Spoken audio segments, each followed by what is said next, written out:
Hello and welcome two bit innings. साथ में मिलकर शुरू करते हैं जिंदगी की दूसरी इनिंग और वेब3 की दुनिया में फिर से आपका स्वागत है। और मेरे साथ जो शख्स बैठे हैं, मैं जानता हूं कि आपने थंबनेल देख लिया होगा और थंबनेल देखने के बाद आपने सारे काम छोड़ दिए होंगे। अगर आप बाइक चला रहे होगे तो बाइक आपने रोक दी होगी और आप घर वापस आ गए होगे। अगर आप कहीं खाना खा रहे होगे तो आपने सोचा होगा कि जल्दी से ये डिनर खत्म करूं और मैं ये शो देखूं। कई लोग इसको बुकमार्क कर चुके होंगे, कई लोग इसे वॉच लेटर में डाल चुके होंगे, कई लोग इसे डाउनलोड करेंगे और कई लोग इसको बहुत तसल्ली से कहीं ट्रैवल करते हुए सुनेंगे। और ये सिर्फ पॉसिबल हो पाया है सुनील जी के जो जो थॉट्स हैं उसकी वजह से, क्योंकि जिस तरीके से वो एक्सप्लेन करते हैं और जो करंट सिनेरियो इस टाइम चल रहे हैं। हमने पहला एपिसोड किया, बहुत ही बड़ा सक्सेस रहा। उसके अंदर इतने गहराई से जो कमेंट्स आए, मतलब देखिए, एक होता है comment, I love you sir, I like your work sir, thank you sir, you are amazing sir. ये कमेंट्स तो आपका प्यार बताते हैं। लेकिन जब कोई कमेंट्स पूरे पूरे पैराग्राफ के आए और उन कमेंट्स का मतलब ये है कि लोगों लोगों को सोचने पे मजबूर कर दिया, थॉट प्रोवोकिंग कंटेंट था। और ये जो थॉट प्रोवोकिंग कंटेंट होता है, अगर ये लोगों को जब सोचने पे मजबूर करता है तो वो बहुत ही सेटिस्फाइंग होता है कंटेंट क्रिएटर के लिए। कंटेंट क्रिएटर कभी नहीं चाहता कि उसका कंटेंट वो बनाए और लोग देखें और लाइक का बटन दबाए और निकल जाए। मेरा जैसा कंटेंट क्रिएटर या सुनील जी जैसा कंटेंट बनाने वालों का ऑब्जेक्टिव ये होता है कि कम से कम लोग सोचें कि हो क्या रहा है। तो ये बहुत इंपॉर्टेंट है। आज के शो में खास बात क्या है, हमने लास्ट, अगर आपने एपिसोड नहीं देखा तो पहले तो आप वही देखिए। इस शो को अगर आप अभी देख रहे हैं, आपने पहला वाला नहीं देखा है, लिंक डिस्क्रिप्शन में डाल देता हूं। इसको मत देखो, आप पहले वो देखो, ठीक है। उसके बाद इस वाले एपिसोड पे आओ। ये 2 पार्ट में बना है। अब जिन्होंने पहला देख रखा है उनके लिए चलो कांग्रेचुलेशंस, आप सही वक्त पे पहुंच गए। आज हम बात करेंगे, हमने पहले वाले में प्रॉब्लम्स को डिस्कस किया। हमने जो 5 सबसे बड़ी जो प्रॉब्लम्स हैं जो दुनिया इनकाउंटर करने वाली है, उसको हमने डिस्कस किया। और उसमें पहले वाले में हमने ये डिस्कस किया कि बिटकॉइन कैसे सोल्यूशन है, राइट। और अब जो सेकंड पार्ट है उसमें हम बात करेंगे क्रिप्टो कैसे सोल्यूशन है। सो हमने यहाँ पे सरल करने के लिए ना, हम सुनील जी और मैं, एटलीस्ट हम एक प्लेटफॉर्म पे हैं कि जहां बिटकॉइन को और क्रिप्टो को अलग अलग देखते हैं। क्योंकि बिटकॉइन किसी और तरीके की प्रॉब्लम्स को सॉल्व कर रहा है दुनिया की, क्रिप्टो अलग तरीके की प्रॉब्लम को सॉल्व कर रहा है। और आज वो कौन सी प्रॉब्लम को सॉल्व कर रहा है उसको हम डिस्कस करेंगे, कैसे कर रहा है। प्लस आज हम ये भी देखेंगे कि जो पहले वाले एपिसोड में जो आपने क्वेश्चंस लिखे हैं कई लोगों ने, हमारा वादा था आपसे कि आधे से ज्यादा क्वेश्चंस तो इस वाले एपिसोड में ड्यूरिंग द वीडियो आंसर हो जाएंगे। और कुछ स्पेसिफिक 4-5 क्वेश्चन थे जो सुनील जी ने समझे, पढ़े, और वो कहते हैं कि डिजर्व करते हैं कि इन क्वेश्चंस का आंसर मैं एपिसोड के एंड में देने की कोशिश करूंगा। तो बिना किसी टाइम को वेस्ट किए मैंने 3 मिनट की फुटेज ले ली है। मैं आपका इंतजार नहीं कराऊंगा सुनील जी। Welcome again. आपने थोड़ा सा वक्त लिया, मैंने भी वक्त लिया। पहला एपिसोड और दूसरे वाले में थोड़ा सा हमने वक्त जरूर लिया, क्योंकि वक्त लेना बहुत जरूरी था। क्योंकि काफी सारे थॉट्स ने हमें भी इंस्पायर किया कि हमारा कंटेंट सेकंड पार्ट और बेहतर बनाए पहले वाले से, और अच्छा जो है वो लोगों के सामने पर्सपेक्टिव लेके आए। So wishing you first of all a very happy independence day. आपके स्वागत के लिए मैंने ये लेआउट रखा है कि चलिए, अभी तो हमारा इंडिपेंडेंस मंथ चल रहा है। So welcome sir and let's begin. Thank you Kashif, बहुत बहुत शुक्रिया दोबारा बुलाने के लिए। आपका जो पॉडकास्ट है मेरे लिए बहुत ही खुशगवार एक्सपीरियंसेस लेके आता है, बहुत अच्छे कमेंट्स लेके आता है, और जो डीप एंगेजमेंट आम हिंदुस्तानी के साथ मुझे मिलती है वो मेरे लिए बहुत बड़ा एक तोहफा है। तो मैं पिछली बार जब आपसे बात हुई थी तो उस बातचीत को 2-1 मिनटों में थोड़ा सा समराइज कर दूं ताकि सिलसिला अच्छा से बन जाए। देखिए, पिछली बार हमारी बात यहाँ से शुरू हुई थी कि दुनिया की इकोनॉमी को 5 बड़े चैलेंजेस आए हैं। दुनिया की इकोनॉमी जिस सिस्टम, जिस कंसेंसस के ऊपर काम करती है, जिसको मैं फिएट करेंसी कंसेंसस लोग बोल देते हैं, या नेशन स्टेट मॉडल बोल देते हैं, मैं उसको lender of last resort consensus system बोलता हूँ। कि मैं ये कह रहा हूँ कि ये मान लीजिए कि आप एक बहुत बड़ी बिल्डिंग है, उसमें आप सब दुनिया के लोग रह रहे हैं। सारी दुनिया के लोग एक बहुत बड़ी बिल्डिंग में रह रहे हैं। किसी बिल्डिंग पर अमेरिका है, किसी बिल्डिंग पर हिंदुस्तान है, किसी बिल्डिंग पर चाइना है। पर ये पूरी की पूरी दुनिया एक ही सिस्टम, एक ही लॉजिक के अंदर रह रही है, जिसका नाम है लेंडर ऑफ लास्ट रिसॉर्ट। और इस बिल्डिंग में 5 टाइम बॉम्ब लग गए हैं। पहला टाइम बॉम्ब है डेट, यानी कि कर्जा, जो कभी भी ये टाइम बॉम्ब फट सकता है। दूसरा है डेमोग्राफिक्स, यानी कि दुनिया के अंदर बूढ़े लोग बढ़ रहे हैं और जवान कम हो रहे हैं। तीसरा है एआई, यानी कि आर्टिफिशियल इंटेलिजेंस, जो लोगों की प्रोडक्टिविटी तो बढ़ा रहा है, पर वो कुछ लोगों की प्रोडक्टिविटी बढ़ा रहा है, पर मेजॉरिटी की परचेजिंग पावर कम कर रहा है। चौथा है जियोपॉलिटिक्स, जैसे रशिया और यूक्रेन की वॉर हो रही है, और आने वाले समय में अमेरिका और चाइना के बीच में भी एक वॉर जैसी सिचुएशन बन रही है। और पांचवा है क्लाइमेट चेंज, ग्लोबल वार्मिंग। ये 5 टाइम बॉम्ब लग चुके हैं। इन टाइम बॉम्ब को डिफ्यूज करने का भी आज की तारीख में हमारे पास कोई तरीका नहीं है। तो ये टाइम बॉम्ब फटेंगे और ये बिल्डिंग टूटेगी। अब नेचुरली आप मुझे कहेंगे कि सर, अगर बिल्डिंग टूटेगी तो बिल्डिंग में जो लोग हैं वो भी तो बर्बाद होंगे। अब आप मुझसे ये सवाल पूछेंगे कि इस बिल्डिंग से बाहर निकलने का रास्ता क्या है। देखिए, आज मैं उस रास्ते के ऊपर फोकस करूंगा। देखिए, दुनिया के अंदर जो लेंडर ऑफ लास्ट रिजॉर्ट है, वो आपको एक चीज के जरिए कब्जे में करता है, और वो है सेंट्रल लेजर सिस्टम। अब आप कहते हैं कि वो सेंट्रल लेजर सिस्टम क्या है। जब आप बैंक की कोई ट्रांजैक्शन करते हैं, यूपीआई की कोई ट्रांजैक्शन करते हैं, क्रिप्टो करेंसी एक्सचेंज के ऊपर जाके क्रिप्टो खरीदने की बात करते हैं, तो आप रुपए की बात करते हैं। आप डॉलर की कोई ट्रांजैक्शन करते हैं तो फिएट करेंसी की बात करते हैं। तो ये पूरा का पूरा सिस्टम सेंट्रलाइज्ड लेजर्स का बनाया हुआ सिस्टम है। तो अगर आप सेंट्रलाइज्ड लेजर से बाहर निकल जाओ, एग्जिट डोर अगर वो खुला हो, तो आपके पास इस बिल्डिंग के अंदर जो 5 टाइम बॉम्ब हैं, इनसे बाहर निकलने का रास्ता है। मैं ये कह रहा हूं कि इस दुनिया को काबिज किया गया है सेंट्रलाइज्ड लेजर के जरिए। आप उसको फिएट करेंसी बोल लो, आप उसको डॉलर सिस्टम बोल लो, उसको डॉलर इंपीरियलिज्म सिस्टम बोल लो, करेंसी वॉर्स बोलो, जो मर्जी बोल लो, पर फंडामेंटली इस दुनिया का एक ही लॉजिक है, वो है सेंट्रलाइज्ड लेजर। और मैं ये कह रहा हूं कि ये जो पांचों टाइम बॉम्ब हैं, इस लेजर नाम की बिल्डिंग को बर्बाद करने वाले हैं, और इस बिल्डिंग के एग्जिट डोर खुले हैं।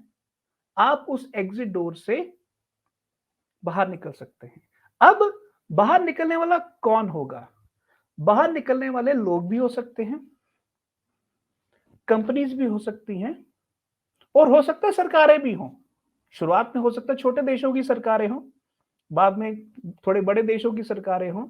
जब सबको नजर आ जाएगा कि हमारी प्रॉब्लम्स की जड़ ये सेंट्रलाइज्ड लेजर सिस्टम है, तो हम इन पांचों टाइम बॉम्ब से अपने आप को बचाने का तरीका ढूंढ लेंगे। और अगर टाइम बॉम्ब कल को डिफ्यूज हुए तो 5 टाइम बॉम्ब उस बिल्डिंग को तबाह करेंगे।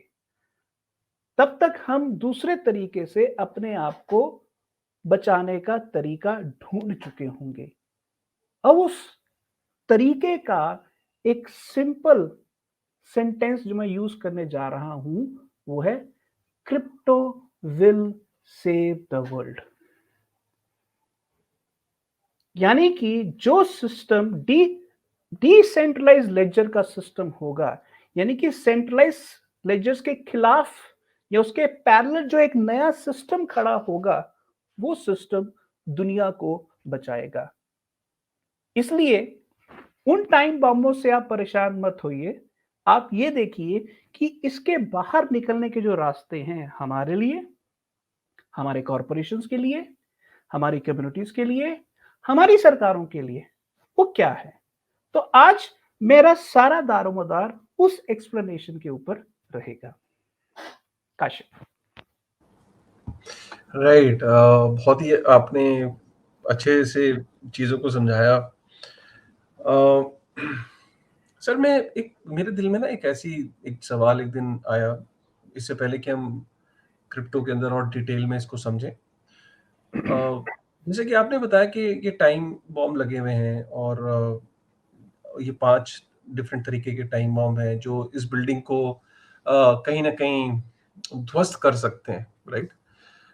सपोज़ करिए कि 1 मिनट को जो हम देख रहे हैं दुनिया में कि डेट जिस तरीके से इश्यू हो रहा है, यूएस के अंदर जैसे 32-33 ट्रिलियन तक पहुँच गया है। और माना ये जा रहा है कि ये 50 ट्रिलियन, 70 ट्रिलियन बहुत जल्दी अचीव कर लेगा। जितना टाइम इसको 30-32 ट्रिलियन तक पहुँचने में लगा है, अब बहुत ज़्यादा क्योंकि अब जो इंटरेस्ट पे आउट है, वो सबसे ज़्यादा परसेंटेज ले रहा है। तो वो इंटरेस्ट पे आउट करने के लिए भी उन्हें डेट इश्यू करना पड़ रहा है, राइट? जो गवर्नमेंट के सारे खर्चों में सबसे बड़ा खर्चा इंटरेस्ट पे आउट का हो रहा है। और सिर्फ ये अमेरिका की बात नहीं है, चाहे आप किसी भी कंट्री को पकड़ लो, इंटरेस्ट पेमेंट का पोर्शन सबसे बड़ा है। अब मेरा ये आपसे सवाल है सर कि ये डेट कब तक इश्यू करते रहेंगे? एक दिन तो ये this has to end. There has to be a limit. जबकि फियाट स्टैंडर्ड का ये कहना है कि डेट इश्यू करते चलो। डेट कभी भी फियाट मॉनेटरी स्टैंडर्ड्स में या मॉनेटरी सिस्टम के अंदर डेट की वापसी नहीं करनी होती, सिर्फ इंटरेस्ट की पेमेंट करनी होती है, राइट? लेकिन कोई तो लिमिट होगी ना डेट को इश्यू करने की। और जिस दिन ये गिरेगा उस दिन इस सिस्टम को क्या वाकई क्रिप्टो, बिटकॉइन या इसको रिप्लेस करने से पहले सीबीडीसी आएगा, जो पहले इस सिस्टम को रिप्लेस करेगा? देखिए काशिफ, मैं इसको उदाहरण के साथ समझाता हूँ। हम्म, मैं एक अमेरिका के मध्यवर्गीय परिवार के जो मंथली बैलेंस शीट होती है, मंथली बजट होता है, उसके हिसाब से समझाता हूँ आपको। एक अमेरिकन मध्यवर्गीय परिवार टोटल कमाई करता है महीने में $4400। 4400। 44। उसमें से $2000 या तो ईएमआई में जाते हैं या किराए में जाते हैं घर की। ओके। ठीक है। लगभग 700 से 800 आपके खाने में जाते हैं। 800 के आसपास आपके हेल्थ बिल में जाते हैं। ठीक। फिर क्रेडिट कार्ड में जाते हैं, ट्रांसपोर्टेशन में जाते हैं और मिसलेनियस एक्सपेंसेस में जाते हैं।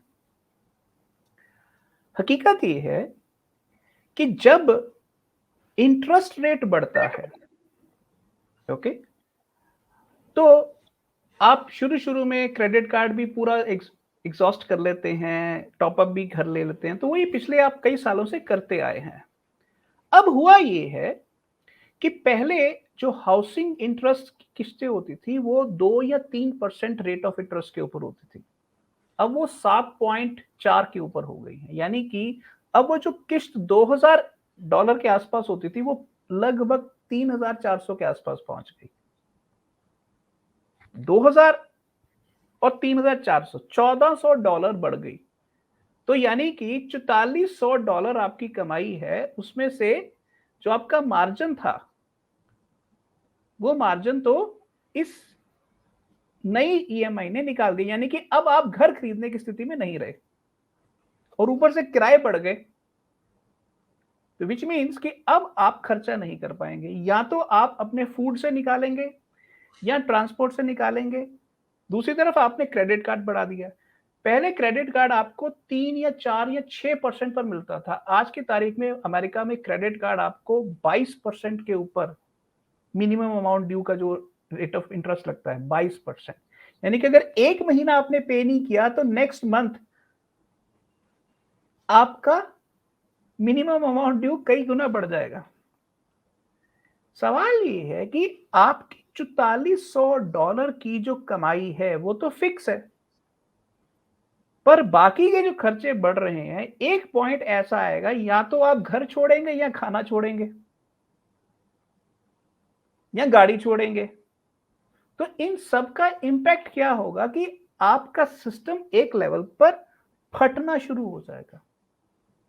और वो पहले आपको बॉटम ऑफ द पॉपुलेशन में नजर आता है, फिर मिडल ऑफ द पॉपुलेशन में नजर आता है, फिर टॉप ऑफ द पॉपुलेशन में नजर आता है।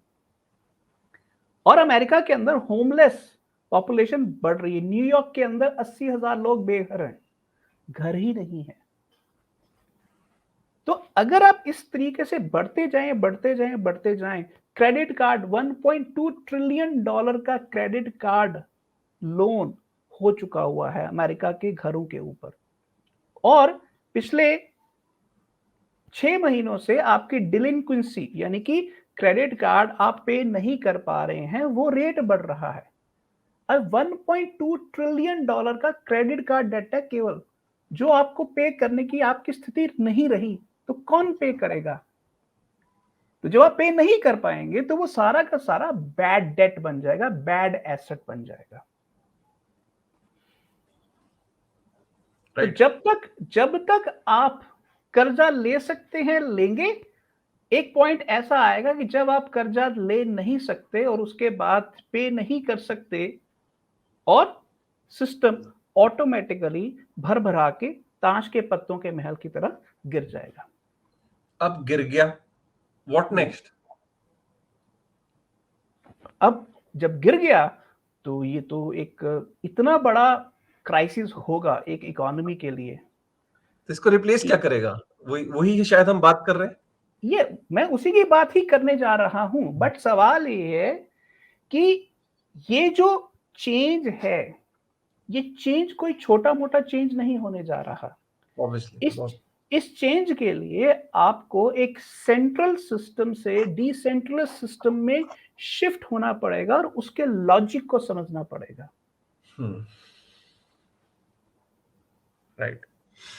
तो अब हम बात कर रहे थे क्रिप्टो की, कि हाउ जो हमारी कॉरपोरेशंस हैं और जो फ्यूचर में जो स्ट्रक्चर है उसको बचा अगर कुछ चीज सकती तो क्रिप्टो, तो उस पे शुरुआत करते हैं सर कि क्रिप्टो में भी क्योंकि हम देखते हैं अलग अलग चीजें क्रिप्टो के अंदर वर्टिकल्स हैं आज की डेट में, एनएफटीज हैं, डीफाई है, लेयर वंस हैं, लेयर टूज हैं, और then you have DAOs, you know. And आप आज देख रहे हो कि बहुत सारे वर्टिकल्स और बहुत सारी डेवलपमेंट हो रही है क्रिप्टो स्पेस में। सो are you going to cover something in particular, or you are saying that crypto as a whole is going to solve many problems in the future? So if you can discuss that. मैं पूरी की पूरी crypto को साथ में लेके चलूंगा। उसमें एनएफटीज भी आएंगे, लेयर 2 भी आएगा, सब कुछ आएगा। राइट। अगर हम सिंपल फॉर्म में सर क्रिप्टो को समझें तो क्रिप्टो है क्या आपके हिसाब से, और ये कैसे चीजों को सॉल्व करेगा? देखिए, मोटा मोटा अगर मैं आपको सीधी भाषा में कहूं तो दुनिया के अंदर हम सब लोग वैल्यू क्रिएट करते हैं प्रोडक्शन के जरिए, चाहे वो गुड्स की प्रोडक्शन है चाहे सर्विसेज की प्रोडक्शन है। जैसे हम दोनों बात कर रहे हैं, हम एक डेटा मार्केट क्रिएट कर रहे हैं, जो डेटा मार्केट हजारों यूजर्स तक पहुंच रही है वाया यूट्यूब। यूट्यूब हमारा इंटरमीडियरी है, तो हम एक वैल्यू क्रिएट कर रहे हैं। मैं ये कह रहा हूं कि आज की तारीख में इस वैल्यू के शेयरिंग का टोटल मैकेनिज्म सेंट्रलाइज्ड प्लेयर्स के पास है, सेंट्रलाइज्ड लेजर्स के पास है। जैसे आपका रेवेन्यू आपको जो मिलेगा वो रुपये में मिलेगा, via YouTube, via any bank account, वो आपको रुपये में मिलेगा। ठीक है, मैं ये कह रहा हूं कि आने वाला सिस्टम जो है वो बेसिकली डिसेंट्रलाइज्ड है, वो सेंट्रलाइज्ड लेजर का सिस्टम नहीं है। और मैं इसको थोड़ा सा एक्सप्लेन करता हूं कैसे, कि उसमें आपको क्रिप्टो की डेफिनेशन ऑटोमेटिकली मिल जाएगी। मैं पूरे डिसेंट्रलाइज्ड लेजर सिस्टम को क्रिप्टो मान के चल रहा हूं। अब इसकी मैं थोड़ी सी एक्सप्लेनेशन करता हूं। देखिए, दुनिया के अंदर मैं आज की तारीख में लगभग 8 अरब की पॉपुलेशन है, 8 अरब। और उस 8 अरब में से लगभग 6 अरब, 6 बिलियन, थोड़ा बहुत कम हो सकता है, मैं मोटा मोटा ले रहा हूं, 6 बिलियन की पॉपुलेशन एडल्ट पॉपुलेशन है। और ये 6 बिलियन में से लगभग 5 बिलियन स्मार्टफोन यूज करते हैं। ठीक, 5 बिलियन। और ये 5 बिलियन मोर और लेस एप्लीकेशन यूज करते हैं, इंटरनेट यूज करते हैं, फिएट करेंसी के अंदर ट्रांजेक्शन्स करते हैं। जैसे इंडिया के अंदर आप यूपीआई के जरिए ट्रांजेक्शन्स करते हैं, अमेजोन पर खरीदते हैं, फ्लिपकार्ट पर खरीदते हैं, वगैरह वगैरह। अब ये जो सिस्टम है, ये सिस्टम आज की तारीख में आपकी फंडामेंटल प्रॉब्लम्स को सॉल्व नहीं कर पा रहा। प्रॉब्लम नंबर 1, इन्फ्लेशन नहीं सॉल्व कर पा रहा, बेरोजगारी नहीं सॉल्व कर पा रहा, और इसके अलावा जो और बहुत बाहरी प्रॉब्लम्स इकट्ठी हो रही है, जो मैंने 5 टाइम बॉम्ब्स बताए थे, उनको भी सॉल्व नहीं कर पा रहा। अब सवाल है कि हर बंदा एक एग्जिट डोर ढूंढेगा। तो एग्जिट डोर इन 5 अरब लोगों के लिए क्या है? आज तक काशिफ, आप, ये बात बड़ी बारीक है, आज तक क्रिप्टो के बारे में जब भी आप बात करते हैं तो आप मोर और लेस ये मान लेते हैं कि क्रिप्टो के अंदर क्रिप्टो करेंसी एक्सचेंजेस सेंटर में है। हम ऐसा मान लेते हैं कि उसमें वजीर एक्स भी आएगा, बिट पीएनएस भी आएगा, कॉइन स्विच कुबेर भी आएगा, और कॉइन डीसीएक्स वगैरह, या उसके अंदर बाइनेंस आएगा, क्रैकन आएगा, वगैरह वगैरह। हम क्रिप्टो की जब बात करते हैं तो हम बेसिकली इन बड़ी बड़ी एक्सचेंजेस की बात कर रहे हैं। मैं आप सब लोगों को ये कह रहा हूं, थोड़ी देर के लिए समझिए कि फ्यूचर ऑफ क्रिप्टो, उसके अंदर एक्सचेंजेस सेंट्रल प्लेयर नहीं है। कैसे? अब ये मुद्दा है। नंबर 1, आपको ये पता होना चाहिए कि क्रिप्टो के अंदर एक नया टेक्नोलॉजी आ चुका है जिसको कहते हैं ERC-4337, विच मीन्स कि अब आपका जो वैलेट है, जब आप किसी क्रिप्टो की एप्लीकेशन को यूज करेंगे तो आपको मेटामास्क की तरह डाउनलोड करके एक प्राइवेट की या प्राइवेट, वो जो 12 वर्ड का सीड फ्रेज है, वो सेव नहीं करना पड़ेगा। आप सीधा गूगल लॉगिन या फेसबुक लॉगिन से आप उस वैलेट को यूज कर सकते हैं, यानी कि आपको 5 मिनट की बजाय 5 सेकंड के अंदर आप उस एप्लीकेशन को यूज कर सकते हैं। क्लियर? नंबर 1। नंबर 2, अब ये जितनी भी क्रिप्टो की एप्लीकेशंस हैं, अब वो लेयर 1 की बजाय लेयर 2 में शिफ्ट हो रही हैं। यानी कि अगर आप इथेरियम की मेन चेन पर कोई ट्रांजैक्शन करते थे तो मान लीजिए $5 की कॉस्ट आती थी, पर जब आप लेयर 2 में ट्रांजैक्शन करेंगे तो वो कॉस्ट जो ड्रास्टिकली कम हो जाएगी। तो लेयर 2 से ब्लॉकचेन की जो ट्रांजैक्शन हैंडल करने की कैपेसिटी है, वो कई गुना बढ़ गई। जैसे इथेरियम अगर एक दिन में 1 मिलियन ट्रांजैक्शन करता है, तो लेयर 2 में एक दिन में 100 मिलियन ट्रांजैक्शन कर सकता है। तीसरा, अब बहुत सारी ब्लॉकचेन्स शार्डिंग की तरफ बढ़ रही हैं, जिसमें इथेरियम नंबर 1 पर है। शार्डिंग का मतलब ये है कि अब इथेरियम को सिर्फ 15 ट्रांजैक्शंस की अपर लिमिट नहीं रहेगी। इथेरियम 15 की बजाय, क्योंकि अब लेयर 2 भी साथ में आ गई, इथेरियम 10,000 से लेकर 1 लाख ट्रांजैक्शंस पर सेकंड हैंडल कर सकता है। इतना बड़ा ट्रांजैक्शन लोड हैंडल कर सकता है, और क्योंकि ये सेंसरशिप रेजिस्टेंट है, कोई भी इसको बंद नहीं कर सकता। कोई भी इथेरियम की चेन को बंद नहीं कर सकता, बिटकॉइन की चेन को बंद नहीं कर सकता। तो नंबर 1, एंट्री पॉइंट सिंपल हो गया। 5 सेकंड के अंदर आप लेजर के अंदर घुस सकते हैं, ब्लॉकचेन के सिस्टम के ऊपर आ सकते हैं, 5 सेकंड। नंबर 2, ट्रांजैक्शन थ्रूपुट आपकी कई गुना बढ़ गई और ट्रांजैक्शन कॉस्ट आपकी कई गुना घट गई। ओके? और नंबर 3, इन लेजर्स को कोई भी सरकार रोक नहीं सकती है। तो इन चीजों को आप देखिए कि एक तरफ दुनिया में अगर आज 100 मिलियन क्रिप्टो के यूजर्स हैं, ये 100 मिलियन कल को अगर 5 बिलियन यूजर्स बनना चाहते हैं, तो उस रास्ते में फिर रुकावट क्या रही? कोई रुकावट नहीं रही। आप मुझे बताइए, दुनिया का ऐसा कौन सा सेक्टर है जिसमें 100 मिलियन से 5 बिलियन तक की एडॉप्शन कंटिन्यूसली बढ़ सकती है अगले 10 साल के अंदर? इस ग्रोथ वाला सेक्टर दुनिया में और कोई नहीं है। मैं इस बात पर अभी आपसे कोई काउंटर क्वेश्चन चाहता हूँ, फिर मैं आगे बढ़ता हूँ। बिल्कुल ठीक है सर। मेरा सिर्फ यहाँ पे थोड़ा-सा ये एक ओपिनियन है कि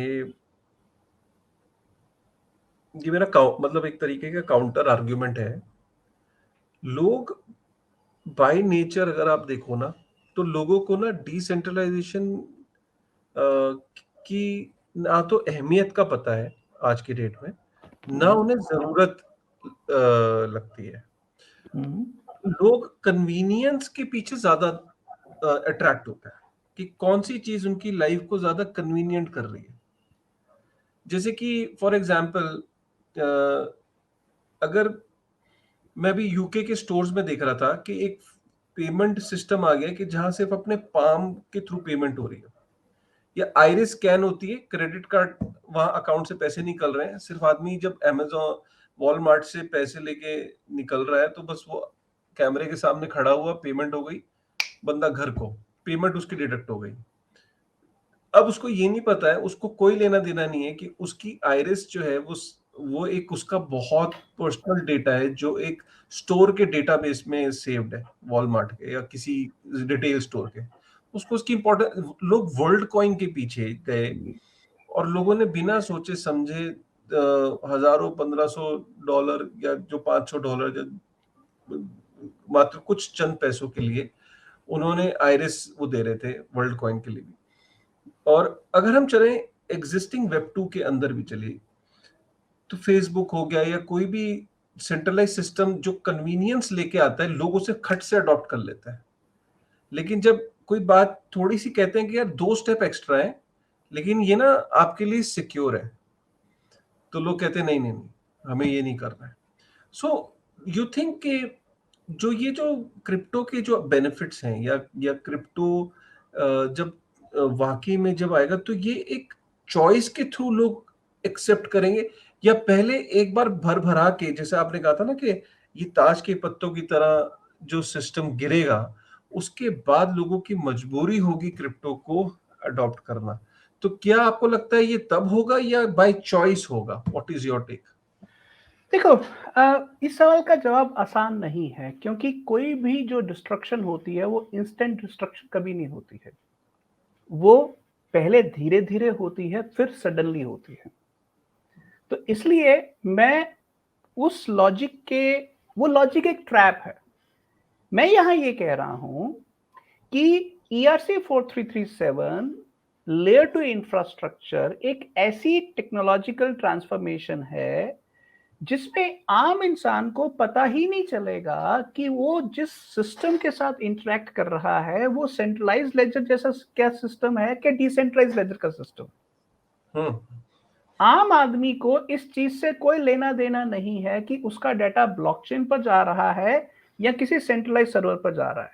मैं यहां ये कह रहा हूं कि आज टेक्नोलॉजी इस लेवल पर पहुंच रही है कि आप डिसेंट्रलाइज लेजर्स के अंदर भी हाई ट्रांजैक्शन वॉल्यूम कर सकते हैं। जैसे ईआरसी 4337 में आपको गैस फीस भी देने की जरूरत नहीं। आज की तारीख में बाइकॉनमी के ऐसे एसडीकेस आ गए हैं कि आम यूजर को कोई गैस फी देने की भी जरूरत नहीं, ना गैस फी देने की जरूरत है, ना सीड फ्रेज प्राइवेट की सेव करने की जरूरत है, और आपका लॉगिन भी सेकंड्स में हो रहा है।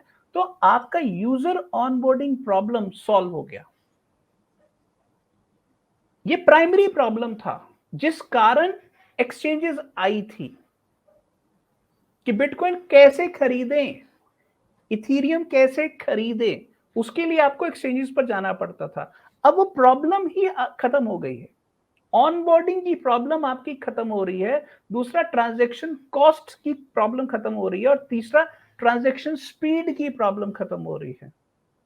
जब ये तीनों प्रॉब्लम्स खत्म होंगी तो प्रैक्टिकली यूजर ऑनबोर्डिंग स्मूथ हो जाएगी। अभी क्योंकि आप इसको देख नहीं पा रहे हैं, क्योंकि अभी अभी ये हुआ है। मैं आपको ये बात कह रहा हूं कि जो मैंने 5 टाइम बॉम्ब्स कहे हैं, उन 5 टाइम बॉम्ब से जो तबाही होएगी वो over a period of next 10 years होएगी। और क्रिप्टो के अंदर जब लोग ये महसूस करेंगे कि यहाँ 100 मिलियन से 5 बिलियन यानी कि 50 गुना यूजर ग्रोथ हो सकती है और ये नेटवर्क इफेक्ट्स वाली ग्रोथ है, तो लोगों को यही रास्ता खुला हुआ नजर आएगा और कोई रास्ता खुला हुआ नजर नहीं आएगा, इसलिए इसके अंदर ग्रोथ होगी। अब मैं आपको 3 आर्गुमेंट्स ऐसे देने जा रहा हूं, जो 3 आर्गुमेंट्स जिनके सॉल्यूशंस आज के सेंट्रलाइज सिस्टम के पास नहीं है। और अभी ये जो 3 आर्गुमेंट्स हैं ये बहुत नेसेंट स्टेज में है। जैसे अभी आप समझ लीजिए कि जैसे एक कली खिली है और ये कल को एक पेड़ बनेगी, एक पूरा जंगल बनेगी। अभी आप अपनी कल्पना को उस लेवल पर नहीं देख पाएंगे, बट मैं कोशिश करूंगा कि आपको ये रास्ता नजर आए कि रास्ता कल को कहां तक पहुंचेगा। सो पहला मैं जो आपको कहने जा रहा हूं वो है क्रिप्टो किस तरह से 3 चीजों को इंपैक्ट करेगा। पहली, यूरो डॉलर मार्केट, दूसरा रियल एस्टेट मार्केट और तीसरा डेटा मार्केट। मैं इन तीनों के एक एक करके आपको जवाब दूंगा। ठीक है। सो मैं पहली बात कि क्रिप्टो किस तरह से यूरो डॉलर मार्केट को अफेक्ट करेगा, उसको रिप्लेस करेगा। देखिए, आज की तारीख में आपने मान लीजिए अपने किसी दोस्त को ऑस्ट्रेलिया में डॉलर भेजने हैं, तो आपके पास एक ही तरीका है कि आप अपने बैंक के पास जाएंगे, बैंक आपसे रुपी लेगा, रुपी को डॉलर में कन्वर्ट करेगा, आपसे फॉरेक्स कन्वर्जन फीस चार्ज करेगा और ट्रांजैक्शन फी चार्ज करेगा और वो पैसे आपके दोस्त को चले जाएंगे। उसमें हो सकता है 2 या 3 दिन लगे, बट वो पैसे उतने टाइम में उसको पहुंच जाएंगे। अब वहां पर आपके जो दोस्त है उसको ऑस्ट्रेलियन करेंसी में पैसा चाहिए, आपने यहां से भेजा रुपी में, यहां से रुपी में गया, उसको ऑस्ट्रेलियन डॉलर में मिला, बट बीच में जो ट्रांजैक्शन हुई वो यूएस डॉलर की, क्योंकि एक बैंक ने दूसरे बैंक, दूसरे बैंक ने तीसरे बैंक, तीसरे बैंक ने चौथे बैंक से बात की। ये जो बैंकों के बीच में ट्रांजैक्शंस होती हैं इंटरनेशनल लेवल पर, इस मार्केट को यूरो डॉलर मार्केट कहते हैं। वो डॉलर जो अमेरिका के बाहर ट्रांजैक्शंस में इस्तेमाल होता है उसको यूरो डॉलर मार्केट कहते हैं। ठीक, और क्योंकि ये सिंगल रेफरेंस है तो इसलिए लोग इसका इस्तेमाल करते हैं। तो इसको आप नॉन सॉवरन डॉलर कह सकते हैं, नॉन सॉवरन डॉलर। क्लियर? जो फेडरल रिजर्व के साथ जिसका कोई लेना देना नहीं है। अब इसमें आती है एक क्रिप्टो एप्लीकेशन जिसका नाम है मेकरडाओ। मेकरडाओ क्या करता है? मेकरडाओ कहता है कि आप अपने ईथर या अपना ERC20 टोकन हमारे वॉल्ट में जमा करवाओ। क्लियर? और जब आप जमा करवाओगे तो जो भी कोलेट्रल की आपकी वैल्यू होगी उसका 66% हम आपको वापस देंगे एक क्रिप्टो करेंसी में जिसका नाम है DAI, डाई, जो स्टेबल कॉइन है। पर ये जो स्टेबल कॉइन है ये डॉलर के साथ पेग्ड है, यानी कि इसकी वैल्यू $1 के बराबर होगी। क्लियर? अब ये जो DAI डाई है, ये जो स्टेबल कॉइन है, ये स्मार्ट कॉन्ट्रैक्ट ने पैदा किया है आपके कोलेट्रल के अगेंस्ट। ओके, जैसे बैंक आपकी मॉर्टगेज के अगेंस्ट रुपी पैदा करता है, यहां पर एक स्मार्ट कॉन्ट्रैक्ट ने आपके कोलेट्रल के अगेंस्ट डाई पैदा कर दिया। तो ये भी डॉलर ही है, पर ना तो ये सॉवरन डॉलर है ना ही ये बैंक डॉलर है। तो non sovereign, non bank dollar. Non sovereign यानी कि अब इसको कोई सरकार क्रिएट नहीं कर रही, नॉन बैंक यानी कि अब इसको कोई बैंक क्रिएट नहीं कर रहा है, non sovereign non bank dollar. आज की तारीख में लगभग 10 से 12 बिलियन डॉलर के एसेट्स के अगेंस्ट 6 से 7 बिलियन डॉलर के डाई सिस्टम में घूम रहे हैं। ठीक है, अब शुरू शुरू में जब मेकरडाओ आया तो लोगों को समझ नहीं आया कि ये बला क्या है। ये तो एक डिफाई का प्लेटफॉर्म है, सिंपल सी बात है, इसके ऊपर आप जाके डाई खरीदो, उसके वो डाई से आप अपनी बाकी एसेट्स खरीद सकते हो। बट थोड़ी देर के लिए आप उसको ध्यान से देखो, ये वही काम कर रहा है जो दुनिया के सारे global bank euro dollar market में कर रहे हैं। कोलेट्रल के अगेंस्ट डॉलर क्रिएट किए और वो डॉलर से दुनिया भर में ट्रांजैक्शंस की। जापानीज बैंक को फ्रांस के बैंक से डील करना है, फ्रांस के बैंक को जर्मनी के बैंक से डील करना है, जर्मनी के बैंक को ऑस्ट्रेलिया के बैंक से डील करना है, ऑस्ट्रेलिया के बैंक को अफ्रीका के बैंक से डील करना है। ये जो इतनी बड़ी ट्रिलियंस ऑफ डॉलर्स की यूरो डॉलर मार्केट है जिसको बैंक कंट्रोल करते हैं, ये मार्केट का तोड़ अब क्रिप्टो के पास है। अब आप कहेंगे कि जो मेकरडाओ तो एक ही है। नो, जितनी ब्लॉकचेन्स मार्केट में आ रही हैं उन सब पर मेकरडाओ जैसे मल्टीपल डिफाई प्लेटफॉर्म्स बन रहे हैं।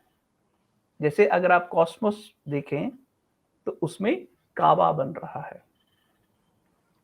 उस तरह से कॉस्मोस के अंदर एक और ब्लॉकचेन है इसका नाम अगोरिक है, उसमें आईएसटी एक प्रोजेक्ट बन रहा है जो स्टेबल कॉइन है, जो वही काम करेगा। तो थोड़ी देर के लिए आप ध्यान से देखिए कि ये जो स्टेबल कॉइन एल्गोरिथमिकली क्रिएट किए जा रहे हैं, इसके अंदर ना बैंक इन्वॉल्व है ना ही सरकार इन्वॉल्व है।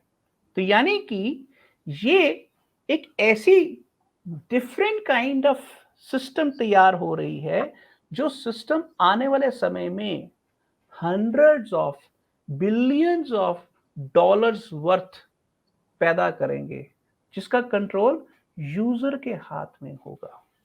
और ये कल को सिर्फ इथीरियम या ERC20 टोकन पर नहीं होगा, ये हर किस्म के टोकन पर होगा।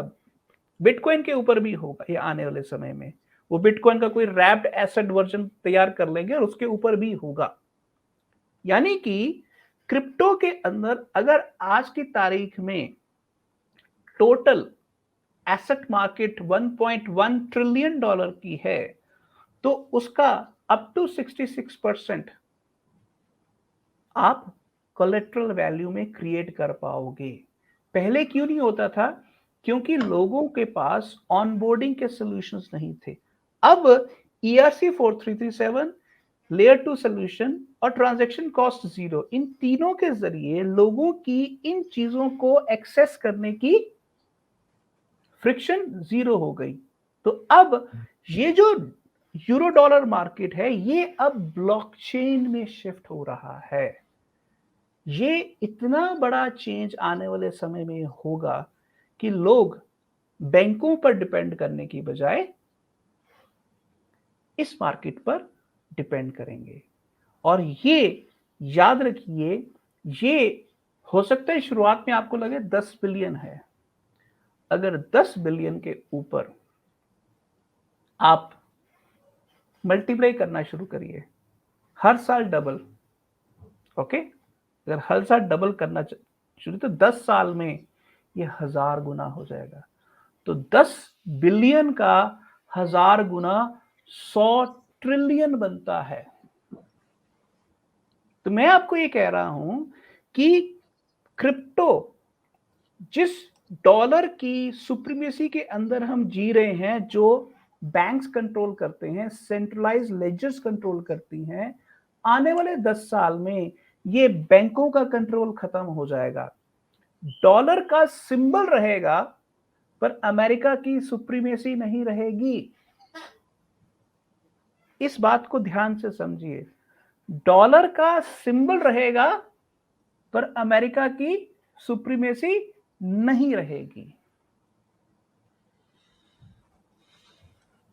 बहुत बड़ी बात बोल दी आपने।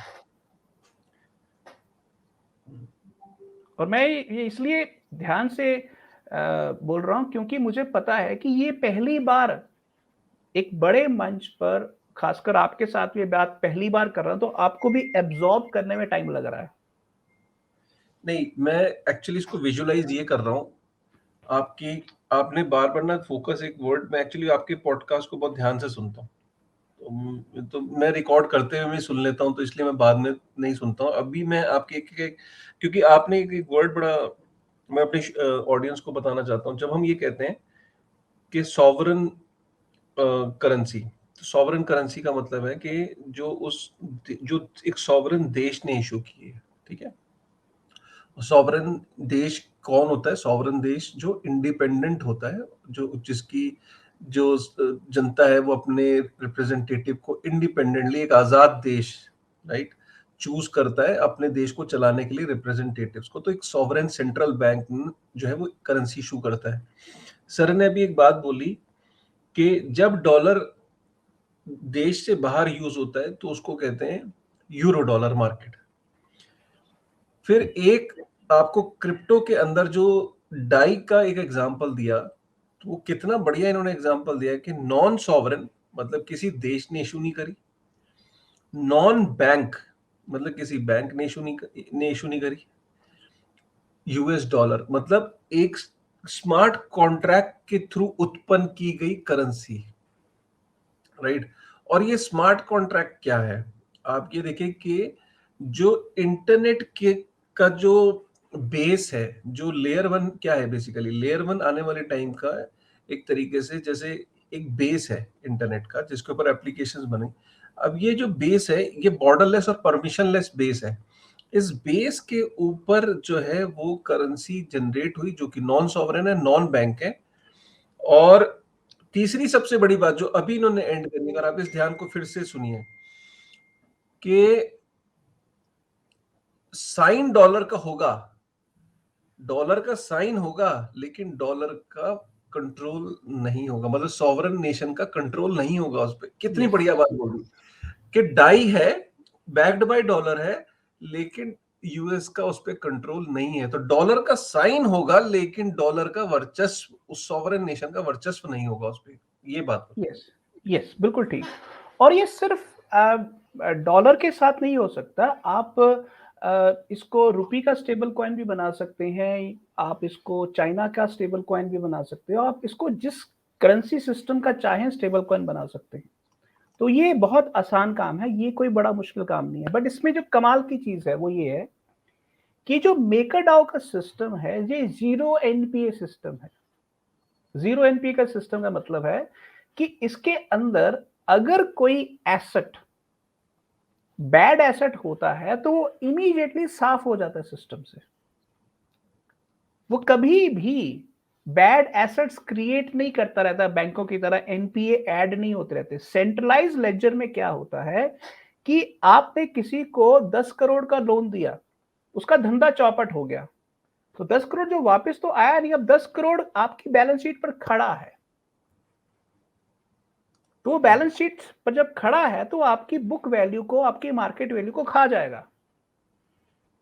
बट मेकरडाओ सिस्टम के अंदर क्या है कि अगर मान लीजिए आपने बैट टोकन जमा कराए थे अपने वॉल्ट के अंदर, अगर उसकी वैल्यू आपकी 66% वैल्यू से कम चली गई है, तो या तो आप नए बैट जमा कराओ या आप अपनी मनी जमा कराओ 14 घंटे के अंदर अंदर। अगर आपने 14 घंटे के अंदर सिस्टम नहीं ठीक किया तो आपका पूरा का पूरा जो बैलेंस है वो लिक्विडेट हो जाएगा, वो ऑक्शन हो जाएगा। यानी कि उसके अंदर 14 घंटे के अंदर सिस्टम अपने आप को रिकंस्ट्रक्ट कर लेता है जीरो एनपीए में।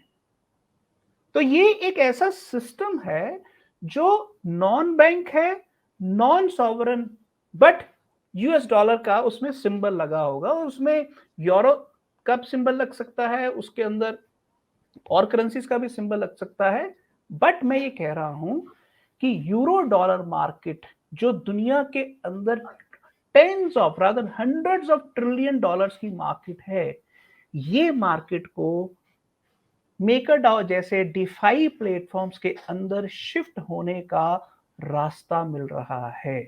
और आपकी जानकारी के लिए बता दूं, इवन ब्लैक रॉक जैसे बड़े प्लेयर्स इसमें एंटर कर रहे हैं।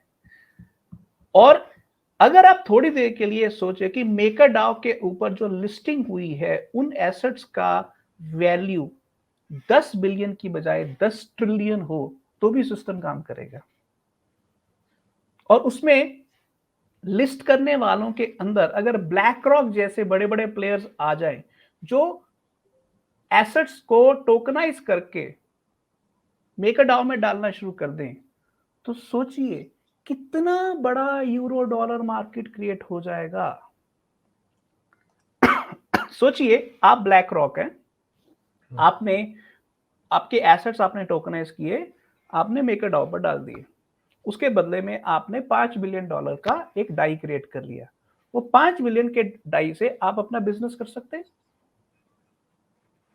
ये सिस्टम, मैं ये कह रहा हूं कि आने वाले समय में बड़े बड़े एसेट प्लेयर्स बैंकों को छोड़ के इस सिस्टम में घुसने वाले हैं, क्योंकि इसके अंदर नई kind of euro dollar market की 100 मिलियन से 5 बिलियन यूजर्स तक की ग्रोथ अनकंट्रोल्ड हो सकती है, क्योंकि यूजर ऑनबोर्डिंग के रास्ते में जितनी भी फ्रिक्शन थी वो खत्म हो गई। अब खत्म हो गई। अब कल को फेसबुक भी ऐसा करेगा, एप्पल भी ऐसा करेगा, गूगल भी ऐसा करेगा, क्योंकि उनको नजर आ रहा है कि ये तो बैंकों के बराबर के प्लेयर्स हो गए, ब्लॉकचेन वाले, डीफाई वाले। ये फंडामेंटल शिफ्ट है। तो मैं ये कह रहा हूं कि डीफाई की ग्रोथ आने वाले समय में 5 बिलियन यूजर्स तक अगले 10 साल में होगी। तो 100 मिलियन से 5 बिलियन यूजर्स तक का हमारे सामने एक सीधा साफ सड़क हाईवे नजर आ रहा है, जिसके ऊपर क्रिप्टो की जो गाड़ी है वो 200 की स्पीड पर भागेगी। हम्म।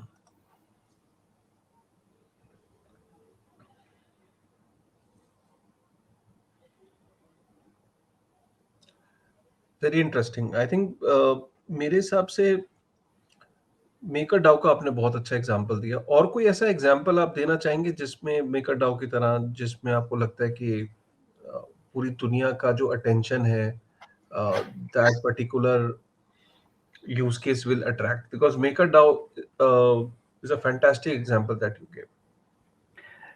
देखिए, फैक्ट ऑफ मैटर ये है कि मेकर डाओ के एलिमेंट्स आपको हर डिफाई लेंडिंग प्लेटफॉर्म में थोड़े बहुत मिल ही जाएंगे। आपको आवे में भी मिल जाएगा, आपको इंस्टाडैप में मिल जाएगा, आपको दूसरे चेन्स के ऊपर भी मिल जाएगा। पर क्योंकि मेकर डाओ एक बहुत ही सीधा स्पष्ट उसमें डाई क्रिएट हो सकता है, हर डिफाई एक स्टेबल कॉइन क्रिएट कर सकता है मेकर डाओ की तरह।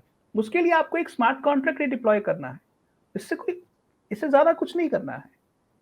तो इसलिए यूरो डॉलर मार्केट जो नॉन बैंक और नॉन सॉवरेन मार्केट है, अब ये ब्लॉकचेन के ऊपर शिफ्ट हो रही है, क्योंकि यूजर एडॉप्शन के रास्ते में फ्रिक्शन खत्म हो गया है।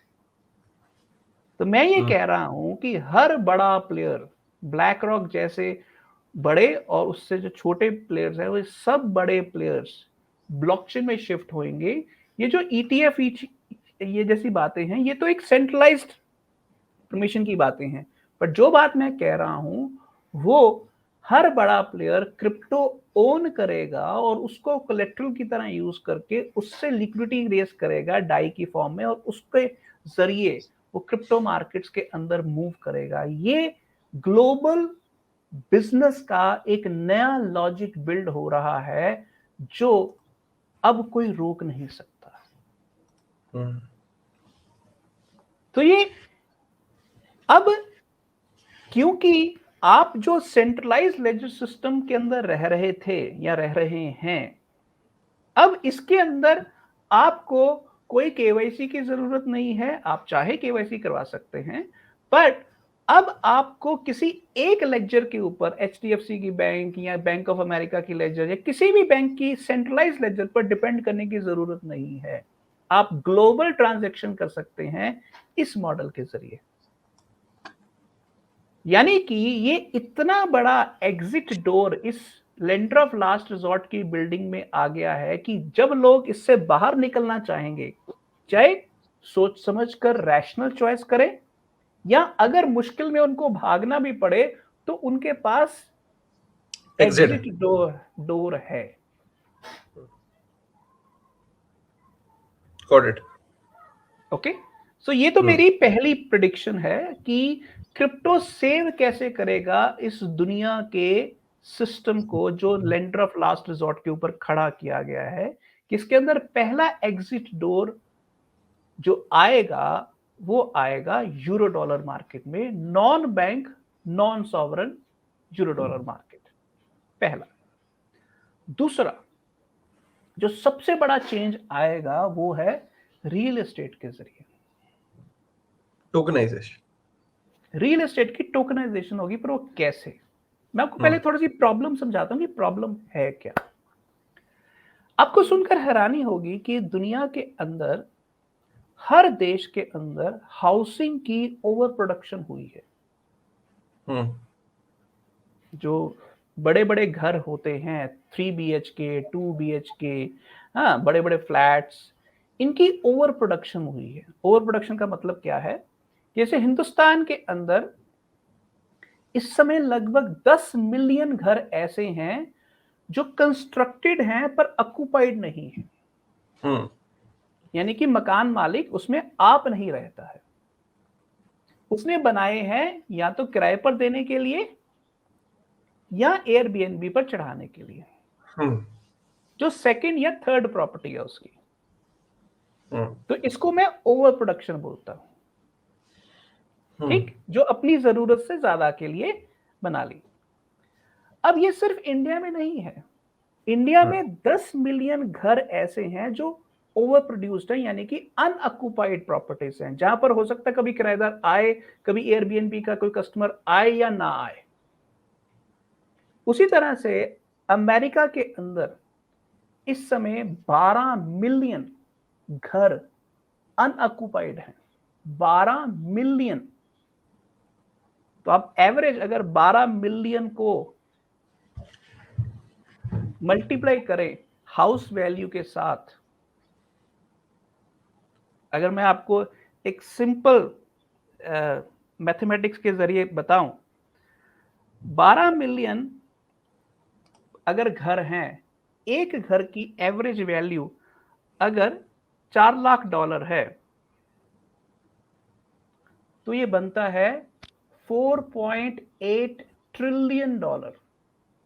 4.8 ट्रिलियन डॉलर, यानी कि इतना ज्यादा कैपिटल, जो अमेरिका के जीडीपी का लगभग 20% है, टोटल जीडीपी का 20%। अब हुआ ये है कि मार्केट के अंदर एयरबीएनबी का यूज कम हो गया है, तो लोगों को अब इनसे इनकम नहीं हो रही, तो अब ये मार्केट में लोगों को इनकम का कोई सोर्स नहीं है।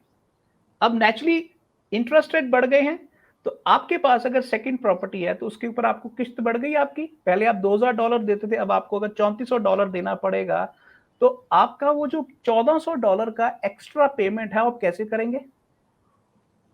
क्लियर? अब ये $1400 आएगा कैसे? तो आपके पास एक ही तरीका है कि आप अपना घर मार्केट में बेचोगे। तो जब मार्केट में बेचोगे तो 12 मिलियन घर अकेले अमेरिका में हैं। जब आप सब बेचने जाओगे तो खरीदार कौन है? खरीदार तो वही होएगा जो बैंक से लोन लेगा। बैंक की किस्तें ऑलरेडी 7.5% के आसपास पहुंची हुई हैं। तो एक तरफ प्राइस डाउन जा रहा है और दूसरी तरफ किस्तें अप चली गई हैं। तो इसका मतलब है कि रियल एस्टेट मार्केट में एक बहुत बड़े लेवल पर क्रैश आने वाला है। अब यही इंडिया में होने वाला है, यही चाइना के अंदर 50 मिलियन, 5 करोड़ घर बने हुए हैं जिनके अंदर कोई ऑक्युपाई नहीं कर रहा है। और ये जो एवरग्रांड या सिटी गार्डन जैसी बड़ी बड़ी कंपनियां वहां पर बैंकरप्ट हो रही हैं, ये क्यों हो रही हैं? क्योंकि आम आदमी के पास खरीदने की अब ताकत नहीं है, चीजों के दाम इतने ज्यादा बढ़ गए थे। अब सवाल ये है कि जब ये घर बन चुके हैं, अल्टीमेटली या तो ओनर के जेब में रहेंगे खाली, या बैंक के पास आएंगे खाली, या कंपनी के पास आएंगे खाली, या सेंट्रल बैंक के जेब में जाएंगे खाली।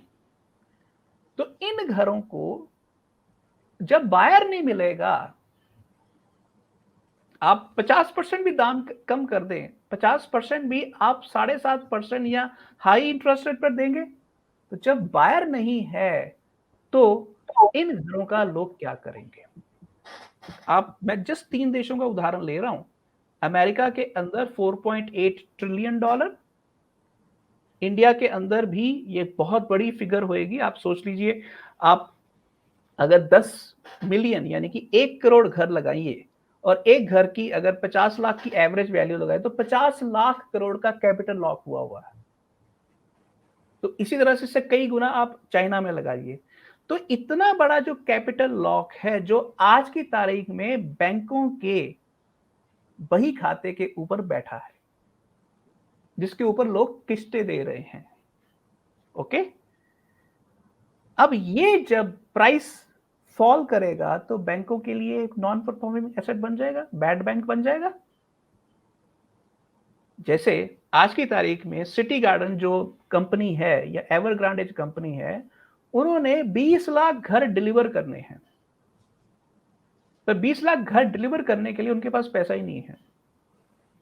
लोगों ने पैसा दिया है पर अब घर डिलीवर नहीं हो रहा। लोगों ने बैंकों से लोन लेके उनको पैसा दे दिया, अब घर डिलीवर नहीं हो रहा, तो पैसा बीच में लटक गया,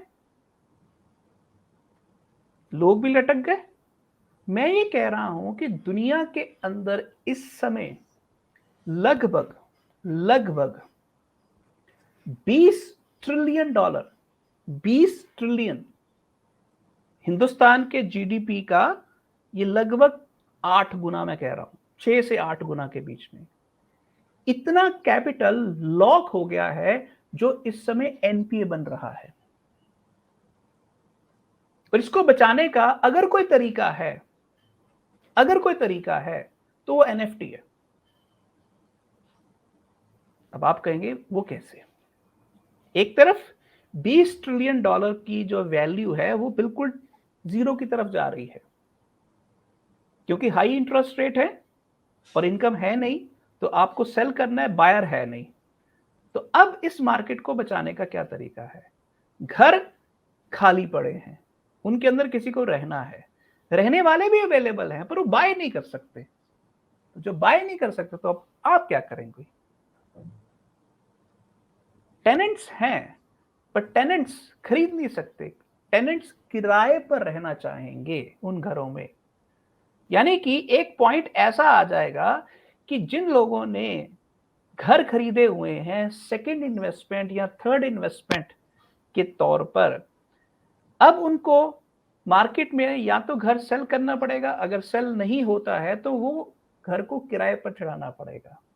यानी कि उनका एकमात्र सोर्स टेनेंट इनकम है। अब आप कहेंगे टेनेंट इनकम को का एनएफटी के साथ क्या ताल्लुक है? मैं यहां ये कह रहा हूं कि हमारे बहुत सारे एंटरप्रेन्योर हैं जो इस विषय में सोच रहे हैं, और उसके अंदर एनएफटी एक सोल्यूशन है, और उस सोल्यूशन का नाम है pre paid rental NFTs. Kashif, मैं आपको उदाहरण से समझाता हूं कि एनएफटी कैसे बनेगा। मान लीजिए आपके पास एक 2 BHK है, और 2 BHK आप बेचने की कोशिश कर रहे हैं, बिकता नहीं है, और बैंक से आपको लोन आपको चुकाना है, आपको किस्तें पे करनी है। आप मार्केट में जाते हैं, आपके उस BHK का किराया है मान लीजिए 30,000 रुपये, और 30,000 रुपये का जो किराया है, आप सोच रहे हैं कि यार किराए पर मैं चढ़ाऊं ना चढ़ाऊं, मुश्किल होगा वगैरह वगैरह। तो आप क्या करते हैं, आप एक ऐसे प्लेटफॉर्म पर जाते हैं जो किराए को एनएफटीज में तब्दील करता है। कैसे? कि वो अगले 1 साल, अगले 2 साल, अगले 5 साल आप 99acres.com जैसे एक एनएफटी प्लेटफॉर्म पर जाते हैं जो अगले 5 साल के किराए को प्रीपेड रेंटल एनएफटी में तब्दील कर देता है। मान लीजिए वो टोटल 5 साल की टोटल आपका किराया बनता है 20 लाख, पर वो 20 लाख की बजाय आप 5 साल के लिए अपनी प्रॉपर्टी किराए पर देते हैं। मान लीजिए आप कहते हैं कि मैं 25% डिस्काउंट पर देने को तैयार हूं, यानी कि जो किराए पर लेगा उसको 5 साल के लिए प्रॉपर्टी मिल गई, प्लस उसको उसके ऊपर कोई इन्फ्लेशन का खतरा नहीं है, नंबर प्लस उसको डिस्काउंट मिल गया, ना इन्फ्लेशन का खतरा प्लस डिस्काउंट मिल गया। 20 लाख की का जो किराया उसको देना था वो उसको हो सकता है 15 लाख में मिल रहा है। अब ये जो प्रीपेड रेंटल मार्केट है, इसका बहुत बड़े लेवल पर एनएफटी मार्केट प्लेस बनेंगे। जैसे आज ओपन सी आप देखते हो ना, ओपन सी पर लोग एनएफटी बेचते हैं, वो डिजिटल आर्ट बेचते हैं।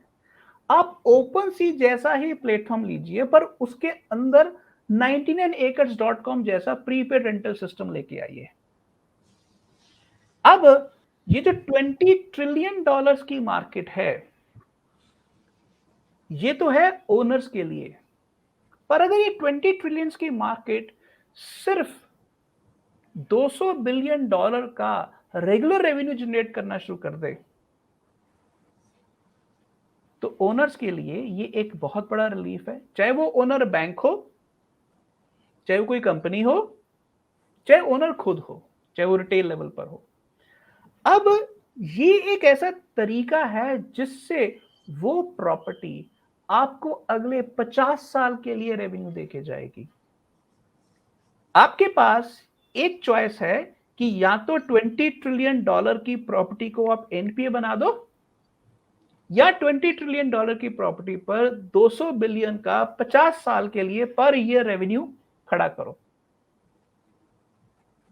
फैक्ट ये है, अल्टीमेटली आप दूसरा रास्ता लोगे, क्योंकि आज की तारीख में एक एसेट को एनएफटी में तब्दील करना बहुत आसान काम है, और ये काम रियल एस्टेट प्लेयर्स बहुत बड़े लेवल पर करेंगे, और इसके अंदर बैंकों का उनको सपोर्ट मिलेगा। क्योंकि अगर रियल एस्टेट प्लेयर्स नहीं करेंगे तो बैंकों को करना पड़ेगा, क्योंकि जब बैड एसेट बनेगा, एनपीए बनेगा, तो किसी की किताब पर बही खाते पर तो बैठेगा, के बही खाते पर जाके बैठेगा, उसको एनएफटी में तब्दील करना पड़ेगा।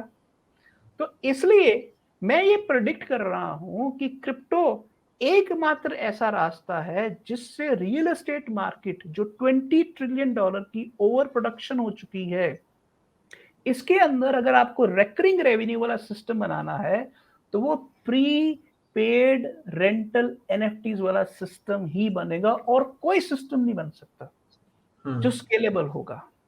क्यों? इसके अंदर ओनरशिप आप प्रूव कर सकते हैं, पेमेंट प्रूव कर सकते हैं। आप सोचिए थोड़ी देर के लिए कि आप मान लीजिए लखनऊ में रहते हैं, मैं बैंगलोर में रहता हूं, आप बैंगलोर में शिफ्ट होना चाहते हैं, तो आप अपने घर से बिटकॉइन या क्रिप्टो में पे करके बैंगलोर के अंदर एक घर अगले 5 साल के लिए किराए पर ले रहे हैं in a matter of few seconds. आप थोड़ी देर के लिए कल्पना करिए कि दुनिया के अंदर कोई भी इंसान 2 हफ्ते से लेकर 2 साल तक या 5 साल तक कभी भी घर किराए पर ले सकता है। इस तरह की टेक्नोलॉजी आने वाले समय में ब्लॉकचेन के जरिए पॉसिबल होगी, और ये $20 ट्रिलियन की ओवर प्रोडक्शन, और उससे रियल एस्टेट मार्केट का साइज तो उससे भी बड़ा है, पर ये इतने बड़ी रियल एस्टेट मार्केट को बचाएगी। और ये याद रखिए, दुनिया के अंदर सबसे बड़ी जो जीडीपी क्रिएट करने वाली मार्केट है वो रियल एस्टेट मार्केट है। और अभी यहां मैंने सिर्फ प्रीपेड रेंटल्स की बात की है, जो फ्रेश कंस्ट्रक्शन होगी मैं उसकी बात अभी नहीं कर रहा।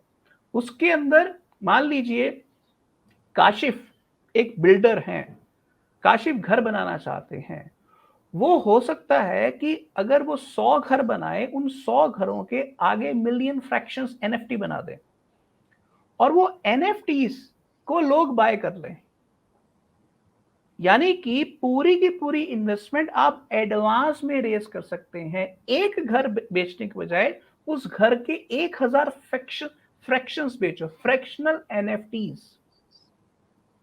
यानी कि ये पूरा का पूरा रियल एस्टेट मार्केट आने वाले समय में ब्लॉकचेन में शिफ्ट होएगा, क्योंकि ब्लॉकचेन के अंदर ओनरशिप की धांधली करना प्रैक्टिकली इम्पॉसिबल है। जो सेंट्रलाइज लेजर्स के अंदर पॉसिबल है, पर डिसेंट्रलाइज लेजर्स ब्लॉकचेन्स के अंदर ये पॉसिबल नहीं है। क्रेडिबिलिटी रियल एस्टेट की अगर हमें दोबारा से खड़ी करनी है तो उसका एकमात्र तरीका ब्लॉकचेन है।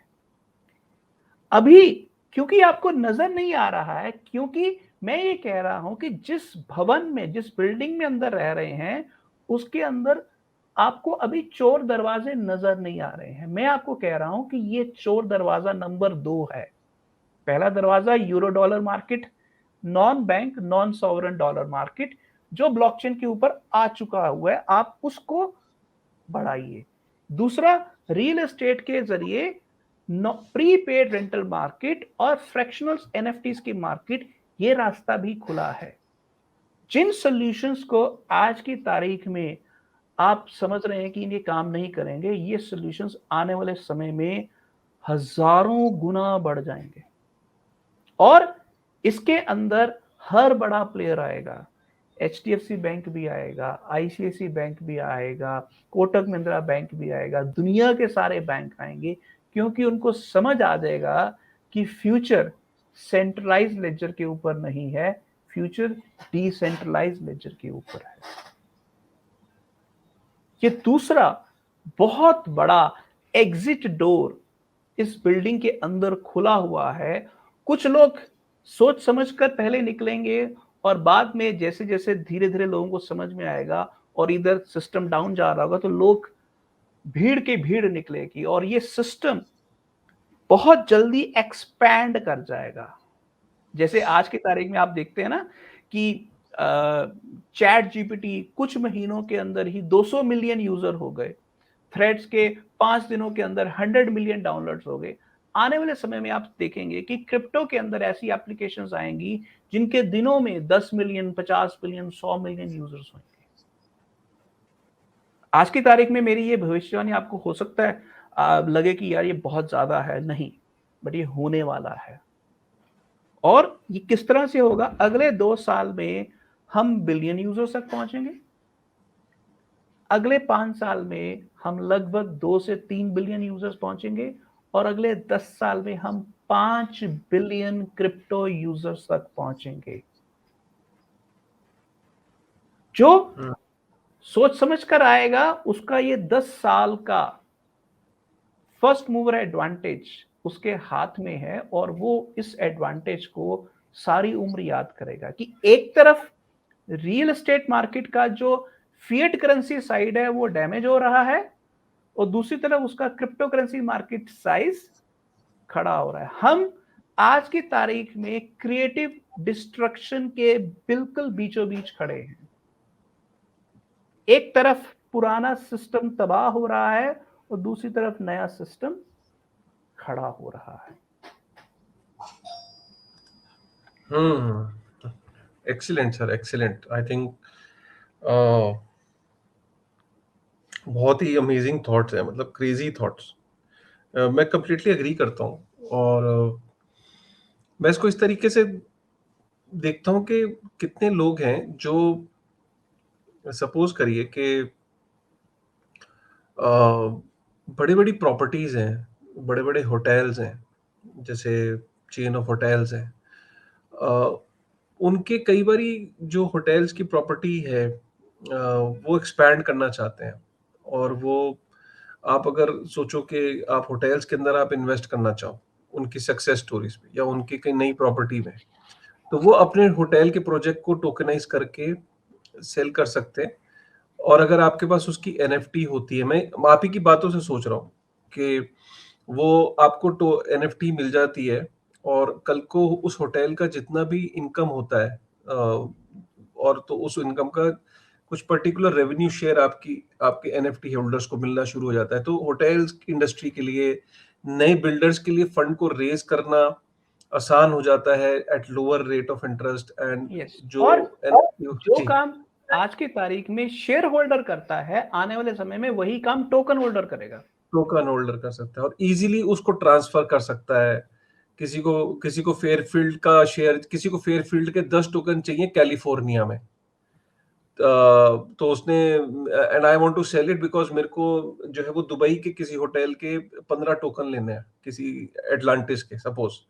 तो मैंने कैलिफोर्निया से एग्जिट किया और मैंने ईथर में कन्वर्ट किया और मैं दुबई के 15 वो ले लिए मैंने। मतलब ये कल्पना करके देखिए जरा एक मिनट। यस, बिल्कुल ठीक कह रहे हैं। और ये बॉर्डरलेस परमिशनलेस तरीके से जब आप रियल एस्टेट के अंदर आप ऐसे जब इन्वेस्ट कर पाएंगे, उसको इजी तरीके से ट्रांसफर कर पाएंगे, तो ये किस लेवल पे इकोनॉमीज को स्केल कर कर देगा। जो आज जो एक डेड एसेट्स पड़ी हैं, मैं बहुत सारे होटल्स जानता हूं जो नहीं चल रहे हैं, राइट। काफी सारे ऐसे अपार्टमेंट्स होते हैं जहां पे फ्लैट्स अनऑक्यूपाइड हैं, ठीक है। एक तरीके से वो आपकी एसेट डेड पड़ी है, ठीक है। देखिए सरकार कोई भी हो, चाहे जैसे इंडिया है, इंडिया की गवर्नमेंट चाहती क्या है? इंडिया की गवर्नमेंट चाहती है कि उसके यहाँ पे जो जनता है वो सेवर्स कम हो, इन्वेस्टर्स ज्यादा हो। यस, सेवर सेवर क्या करता है? सेविंग का मतलब होता है कि मैंने गोल्ड लिया, मैंने उसको लॉकर में रखा। अब मेरा 1 करोड़ का गोल्ड सपोज करिए कि भाई लॉकर में लोग रख के छोड़ देते हैं और उस 1 करोड़ के गोल्ड को 10-10 साल नहीं छूते। गवर्नमेंट के लिए आप सबसे बुरे सिटीजन हो। अगर आप यस, उनके आप उनको बोलो ना सर कि मैं तो बहुत ये कर रहा हूं, तो वो आप उनके लिए अच्छे नहीं हो। गवर्नमेंट तो ये चाहती है कि वो 1 करोड़ का जो आपने गोल्ड रखा है उसको ईटीएफ में आपने लिया होता, गोल्ड ईटीएफ में, तो गवर्नमेंट के लिए वो ज्यादा अच्छी चीज थी, या यस, उनके लिए सॉवरेन गोल्ड लिया होता, डिजिटल गोल्ड लिया होता। इसी तरीके से जो ये फिजिकल हार्ड फिजिकल एसेट है, रियल एस्टेट है, ये भी एक तरीके की गवर्नमेंट के लिए किसी कोई वैल्यू नहीं है, क्योंकि वो आपका पैसा स्टक है अंटिल उसमें से आपका रेंटल आना शुरू हो या आप उसको यूज कर रहे हैं। अब ये अगर प्रॉपर्टीज सिमिलरली गोल्ड को तो कहीं ना कहीं वो टोकनाइज नहीं कर पाए, लेकिन एटलीस्ट डिजिटल फॉर्म में ला सके। प्रॉपर्टीज आज तक डिजिटल फॉर्म में भी नहीं आ सकी, एक्सेप्ट कि मैं अब सुनता हूं कि कुछ एक डिजिटल प्रोडक्ट्स आए हैं बट वो टेक ऑफ नहीं कर रहे हैं, राइट। तो गोइंग फॉरवर्ड टोकनाइजेशन और fractional ownership is also something very yes, amazing. कि अगर मैं सुनील जी, अगर मैं बैंगलोर के सबसे पॉश एरिया में इंदिरा नगर पकड़ लूं, मुझे ज्यादा नहीं पता, बट इंदिरा नगर के अंदर मैं 4 करोड़ का फ्लैट नहीं ले सकता, लेकिन 100 लोग मिलकर 4 करोड़ का फ्लैट ले सकते हैं, यस, राइट। तो अगर वो 100-200 लोग मिलके फ्रैक्शनल ओनरशिप में फ्लैट्स लेना शुरू कर दें, और जब कल को वो फ्लैट ज्यादा का बिकता है तो वो that can be sold off, या उसमें से रेंटल इनकम अगर जनरेट होती है तो वो सब टोकन होल्डर्स में बढ़ जाए एक पर्टिकुलर फ्लैट की income. Those are the kind of things that can be figured out. In fact, there is a startup now. Recently, I got to know about it. US based है. That has already come into it. वो fractionalize कर रहे हैं real estate को, and they are on Ethereum. So yeah, it's a reality, sir. It's a reality. It's US just started. US USA और Dubai में इस तरह के स्टार्टअप्स ऑलरेडी बनने शुरू हो चुके हैं। हो चुके हैं, हाँ। मैं ये कह रहा हूं कि आप अगले 10 साल के अंदर इन स्टार्टअप्स को मल्टी बिलियन डॉलर प्लेटफॉर्म्स में तब्दील होते देखेंगे अपनी आंखों के सामने। और ये चीज जो मैंने आपको मेकाडाओ के जरिए non sovereign non bank euro dollar market crypto में आएगा, और इसके ये आपस में ऐसे मर्ज कर जाएंगे, ये मार्केट्स को एग्जिस्ट करेंगे, क्योंकि एक्सचेंजेस के ऊपर आपने टोकन बेचना है। टोकन फंजिबल टोकन है तो वो करेंसी बन जाता है, नॉन फंजिबल है तो एनएफटी बन जाता है। सारी ट्रांजैक्शंस होनी तो ब्लॉकचेन के ऊपर ही है, लेयर 1 लेयर 2 के ऊपर ही होनी है, और उनका एंट्री पॉइंट ERC 4337, आप अपने केवाईसी के साथ भी उसको जोड़ सकते हैं। तो जब एक ब्लॉकचेन सिस्टम लाखों transactions on a daily basis बड़े आराम से एट नियर जीरो कॉस्ट कर सकता है, तो आपके लिए उस सिस्टम को एडॉप्ट करने की कॉस्ट, उसको एडॉप्ट करने की जो स्पीड है, कंपेयर करिए कि वो कहां पहुंच जाएगी।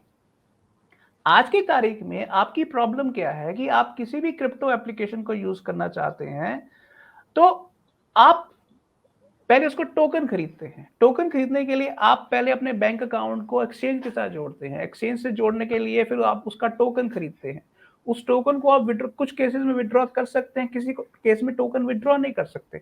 आपकी पूरा खेल जो है वो एक्सचेंजेस के आसपास है। मैं ये कह रहा हूं कि फ्यूचर के अंदर एक्सचेंजेस सेंट्रल प्लेयर है ही नहीं। आप एक सिंपल एप्लीकेशन के जरिए यूनिस्वैप, मेकरडाओ जैसी चीजों को यूज कर सकते हैं सीधे तौर पर। ऐप डाउनलोड करिए, दैट्स ऑल। अब वो ऐप की बजाय डैप होएगी, डिसेंट्रलाइज एप्लीकेशन। जो काम वेब 2 की दुनिया में एप्स ने किया है, वही काम वेब 3 की दुनिया में डैप्स करने वाली है, क्योंकि ऑनबोर्डिंग के रास्ते में सारी फ्रिक्शन खत्म हो रही है। तो पहला रेवोल्यूशन जो आएगा वो non bank, non sovereign euro dollar market के जरिए आएगा, डाई जैसे टोकन्स के जरिए जो स्टेबल कॉइन्स होंगे।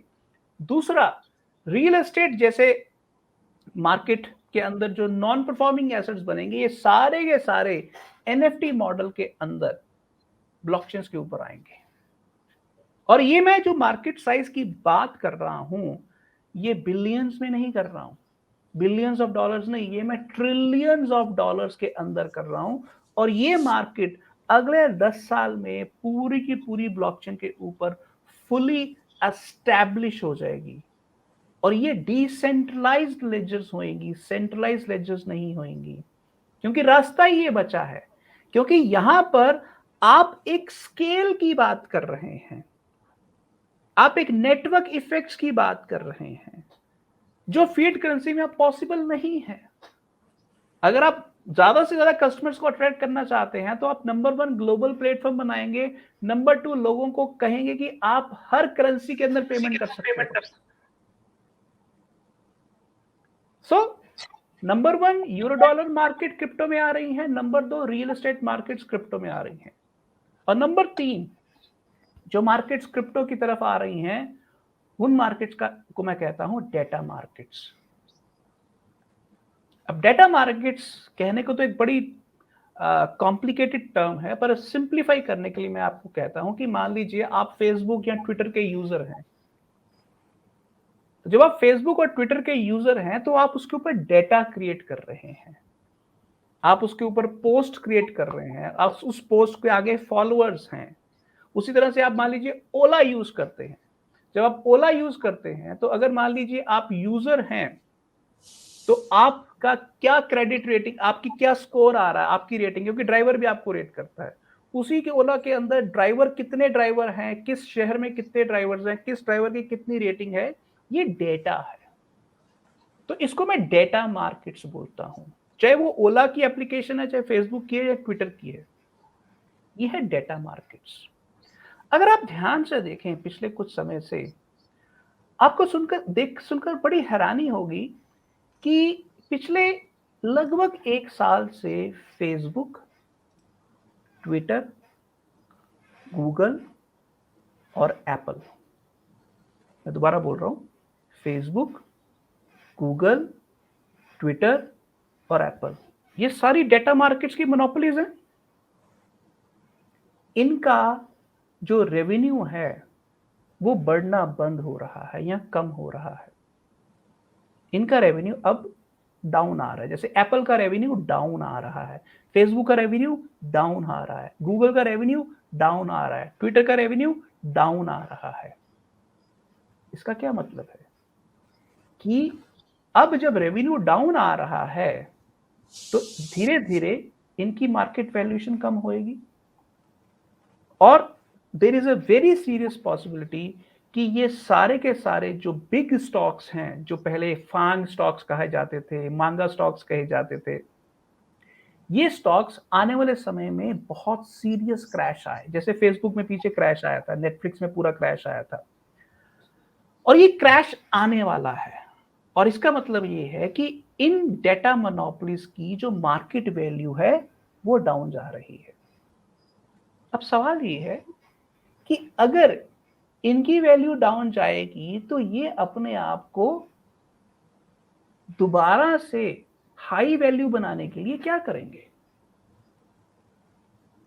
और इनकी प्रॉब्लम को देखते हुए यूजर को अट्रैक्ट करने के लिए और प्लेयर्स क्या करेंगे। ओके, अगर मान लीजिए आप थोड़ी देर के लिए ध्यान से ट्विटर को देखिए। ट्विटर के अंदर आज की तारीख में जो कुछ हो रहा है आम जनता को समझ में नहीं आ रहा है। ट्विटर का नाम बदल के एक्स कर दिया गया है। ट्विटर के अंदर हर वेरिफिकेशन ब्लू टिक के लिए आपको पे करना पड़ रहा है। यानी कि ट्विटर के अंदर अब आप अपने पूरे के पूरे डेटा को यूज करने के लिए आपको पे करना पड़ रहा है। पर ट्विटर ने अब एक और चीज शुरू की है, इन्फ्लुएंसर्स जो हैं वो डायरेक्ट पेमेंट ले सकते हैं। काशिफ आपने भी देखा होगा जी, कि जी। ट्विटर इन्फ्लुएंसर्स को इंसेंटिवाइज करने के लिए बहुत सीरियस कोशिशें कर रहा है। अब ये शुरुआत है, बट आने वाले समय के अंदर ये जो डेटा जो क्रिएट करेगा उसको इंसेंटिवाइजेशन होएगी। यानी कि प्लेटफॉर्म जो भी रेवेन्यू क्रिएट करेगा उसका एक सर्टेन परसेंटेज यूजर्स और इन्फ्लुएंसर्स को मिलेगा। अब सवाल ये है कि ये जो शुरुआत ट्विटर ने की है, जो अभी सिर्फ बहुत छोटे स्तर पर है, ये शुरुआत आने वाले समय के अंदर और बहुत तेजी से बढ़ेगी, क्योंकि डिसेंट्रलाइज्ड वर्जन ऑफ ट्विटर पैदा होंगे, decentralized version of Facebook Instagram पैदा होंगे, डिसेंट्रलाइज्ड वर्जन ऑफ यूट्यूब पैदा होंगे, और ये सारे के सारे अपनी सर्विस को टोकनाइज करेंगे और डेटा का रियल ओनरशिप कम्युनिटी को बनाएंगे। और इसके अंदर फाइल क्वाइन, स्टोरजेफ प्लेटफॉर्म, आरबीफ जैसे प्लेटफॉर्म्स आपस में आके मर्ज हो जाएंगे, विच मीन्स कि अब आपका डेटा भी डिसेंट्रलाइज है, डेटा की मोनेटाइजेशन भी डिसेंट्रलाइज्ड है। ये social network applications, social media application, जिनको ब्रॉडली यूटिलिटीज भी कहा जाता है, ये बहुत बड़े लेवल पर क्रिप्टो के अंदर आ रही हैं। और नेक्स्ट जो रेवोल्यूशन आएगी क्रिप्टो के अंदर, उसको हम डिफाई कह सकते हैं, पर डिफाई काफी नहीं है। उसको आप एनएफटी कह सकते हैं, पर एनएफटी काफी नहीं है। आप उसको लेयर 2 कह सकते हैं, पर लेयर 2 काफी नहीं है। नेक्स्ट रेवोल्यूशन का नाम होएगा dapp revolution, decentralize app revolution. यानी कि जो एक्सप्लोजन पिछले 15 साल में हमने वेब 2 में देखा है, एप्स का, ओटीटी एप्स का, आप सीधे गूगल प्ले स्टोर पर गए, आप एप्पल प्ले आई स्टोर पर गए, आपने ऐप डाउनलोड कर ली। अब वही चीज वेब 3 की दुनिया में होएगी, जहां पर आप ऐप की बजाय डैप डाउनलोड करेंगे। आम यूजर को इससे कोई लेना देना नहीं कि वो ऐप कर रहा है या डैप कर रहा है। उसको इससे वास्ते कोई लेना देना नहीं कि उसका जो ट्रांजैक्शन है वो सेंट्रलाइज लेजर के ऊपर हो रहा है, सेंट्रलाइज सर्वर के ऊपर हो रहा है, या ब्लॉकचेन के ऊपर हो रहा है। यूजर को ऐसा कुछ समझ में नहीं आएगा। यूजर को जहां वैल्यू मिलेगी यूजर वहां जाएगा। आप एक मोटी मोटी बात समझ लीजिए कि आज दुनिया के अंदर जो 5 बिलियन, 5 अरब स्मार्टफोन यूजर्स हैं, वो वैल्यू के पीछे भाग रहे हैं। अगर काशिफ को ऐसे किसी प्लेटफॉर्म पर बेटर रेवेन्यू, बेटर इंसेंटिवाइजेशन होएगी, तो काशिफ वहां मूव करेगा, और काशिफ के साथ काशिफ के जो हजारों फॉलोअर्स है वो भी वहां मूव करेंगे। आप अगर दुनिया को थोड़ी देर के लिए 10 मिलियन इन्फ्लुएंसर्स की दुनिया में तब्दील कर लो, ठीक काशिफ, क्योंकि आप भी एक इन्फ्लुएंसर हो, मैं भी एक इन्फ्लुएंसर हूं। 10 मिलियन इन्फ्लुएंसर्स 5 बिलियन यूजर्स को कंट्रोल करते हैं। क्लियर? अब ये जो 10 मिलियन इन्फ्लुएंसर जिस भी प्लेटफॉर्म की तरफ जाएंगे, वो प्लेटफॉर्म सफल होएगा। और ये उस प्लेटफॉर्म की तरफ जाएंगे जहां पर इंसेंटिवाइजेशन ज्यादा होएगी। जैसे डिफाई के अंदर क्या होता था कि जहां पर टोकन शेयर ज्यादा मिलता था, लिक्विडिटी पूल वाले उधर शिफ्ट हो जाते थे। जैसे सुशी स्वैप जब आया, उसने अनाउंस कर दिया कि मैं जो भी टोकन है उसका 40% लिक्विडिटी पूल वालों को दूंगा। तो हुआ ये, रातों रात यूनिस्वैप से लोग अपना लिक्विडिटी पूल का एक हिस्सा शिफ्ट करके सुशी स्वैप में आ गए, और सुशी स्वैप की वैल्यू कुछ दिनों के अंदर बिलियंस ऑफ डॉलर्स हो गई। तो जैसे लिक्विडिटी पूल में हुआ कि लोग अपनी लिक्विडिटी पूल वहां से शिफ्ट करके दूसरे पूल में शिफ्ट हो गए, उसी तरह से आने वाले समय में जो इन्फ्लुएंसर हैं, एक प्लेटफॉर्म से दूसरे प्लेटफॉर्म में शिफ्ट हो जाएंगे, क्योंकि वहां पर उनको टोकन शेयर, इंसेंटिवाइजेशन शेयर ज्यादा मिलेगा। क्योंकि आप ये मत भूलिए कि जो इन्फ्लुएंसर इकोनॉमी हमने खड़ी की है, ये 10 मिलियन इन्फ्लुएंसर जो हैं, ये बेसिकली बीन बजाने वाले सपेरे हैं। और इनके पीछे जो 5 बिलियन यूजर्स हैं, वो नाचते नाचते झूमते झूमते इनके पीछे आ लेंगे। और इन 10 मिलियन इन्फ्लुएंसर्स को कंट्रोल करने का कोई तरीका नहीं है फेसबुक ट्विटर के पास, बिना इंसेंटिवाइजेशन के।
मार्केट उल्टी हो चुकी है, पिरामिड उल्टा हो चुका हुआ है।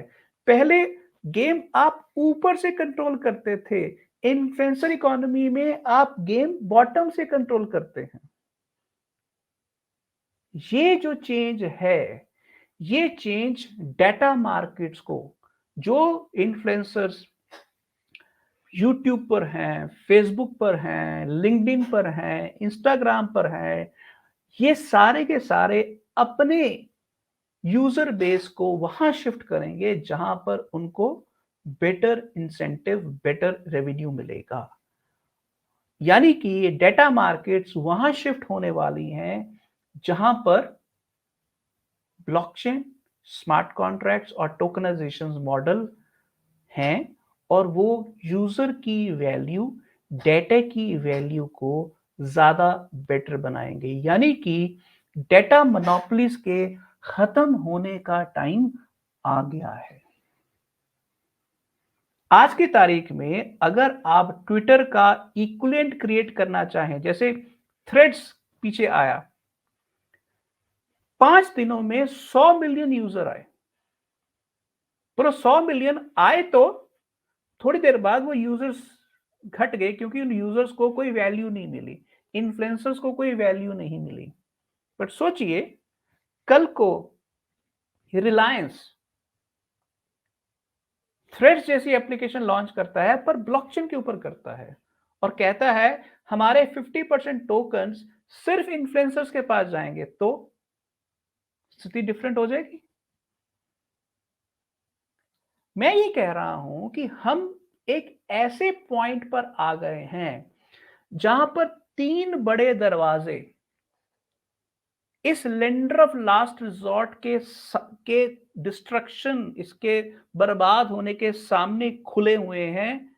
Euro dollar market, non bank non sovereign market, number 2 real estate market, NFT tokenization, prepaid rental या दूसरे मॉडल से, या और तीसरा डेटा मार्केट्स। ये 3 ऐसी मार्केट्स हैं जहां डेवलपिंग कंट्रीज डेवलप्ड कंट्रीज को कभी भी पछाड़ सकते हैं, बशर्ते वो ब्लॉकचेन एक्सेप्ट करें। पिछली मेरी जो एपिसोड आपके साथ हुई थी, मैंने आपको ये बताया था कि ये इतना बड़ा जो lender of last resort fiat currency का सिस्टम है, ये 5 टाइम बॉम्ब से कैसे बर्बाद होता है, होने वाला है। Debt, demographics, AI, climate change और जियोपॉलिटिकल कॉन्फ्लिक्ट। अब मैं आपको ये कह रहा हूं कि इस बड़ी बिल्डिंग के बीच में 3 बड़े चोर दरवाजे हैं, हर बिल्डिंग के हर लेवल पर। और ये 3 बड़े दरवाजे हैं, number 1 non bank non sovereign euro dollar market, MakerDAO जैसे स्टेबल कॉइन्स के जरिए, नंबर 2 एनएफटीज के जरिए जो रियल एस्टेट में आएंगे, और number 3 real estate data markets में जो इन्फ्लुएंसर्स जिन प्लेटफॉर्म्स के अंदर हाईली इंसेंटिवाइज होंगे। आने वाले समय में हर नेटवर्क, हर सोशल नेटवर्क 50% इन्फ्लुएंसर्स कंट्रोल करेंगे थ्रू टोकनाइजेशन। ये मॉडल इमर्ज हो रहा है, अभी हम देख नहीं पा रहे हैं, पर मैं ये कह रहा हूं 5 बिलियन यूजर्स अगले 10 साल में इन 3 चोर दरवाजों से, इस centralised lender of last resort के मॉडल से निकलेंगे। एक तरफ वो 5 टाइम बॉम्ब से ये दुनिया तबाह हो रही होगी, और दूसरी तरफ इन डिसेंट्रलाइज्ड लेजर्स के जरिए एक नई दुनिया बन रही होगी। अब ये जो चेंज है, इस चेंज को कल्पना करिए, और अपनी कल्पना से अपनी एक्शन का एक पूरा संसार बनाना शुरू करिए। As an individual, as an influencer, as an investor, as an entrepreneur, as a professional के साथ साथ as a government, as a political leader, as a prime minister, whatever.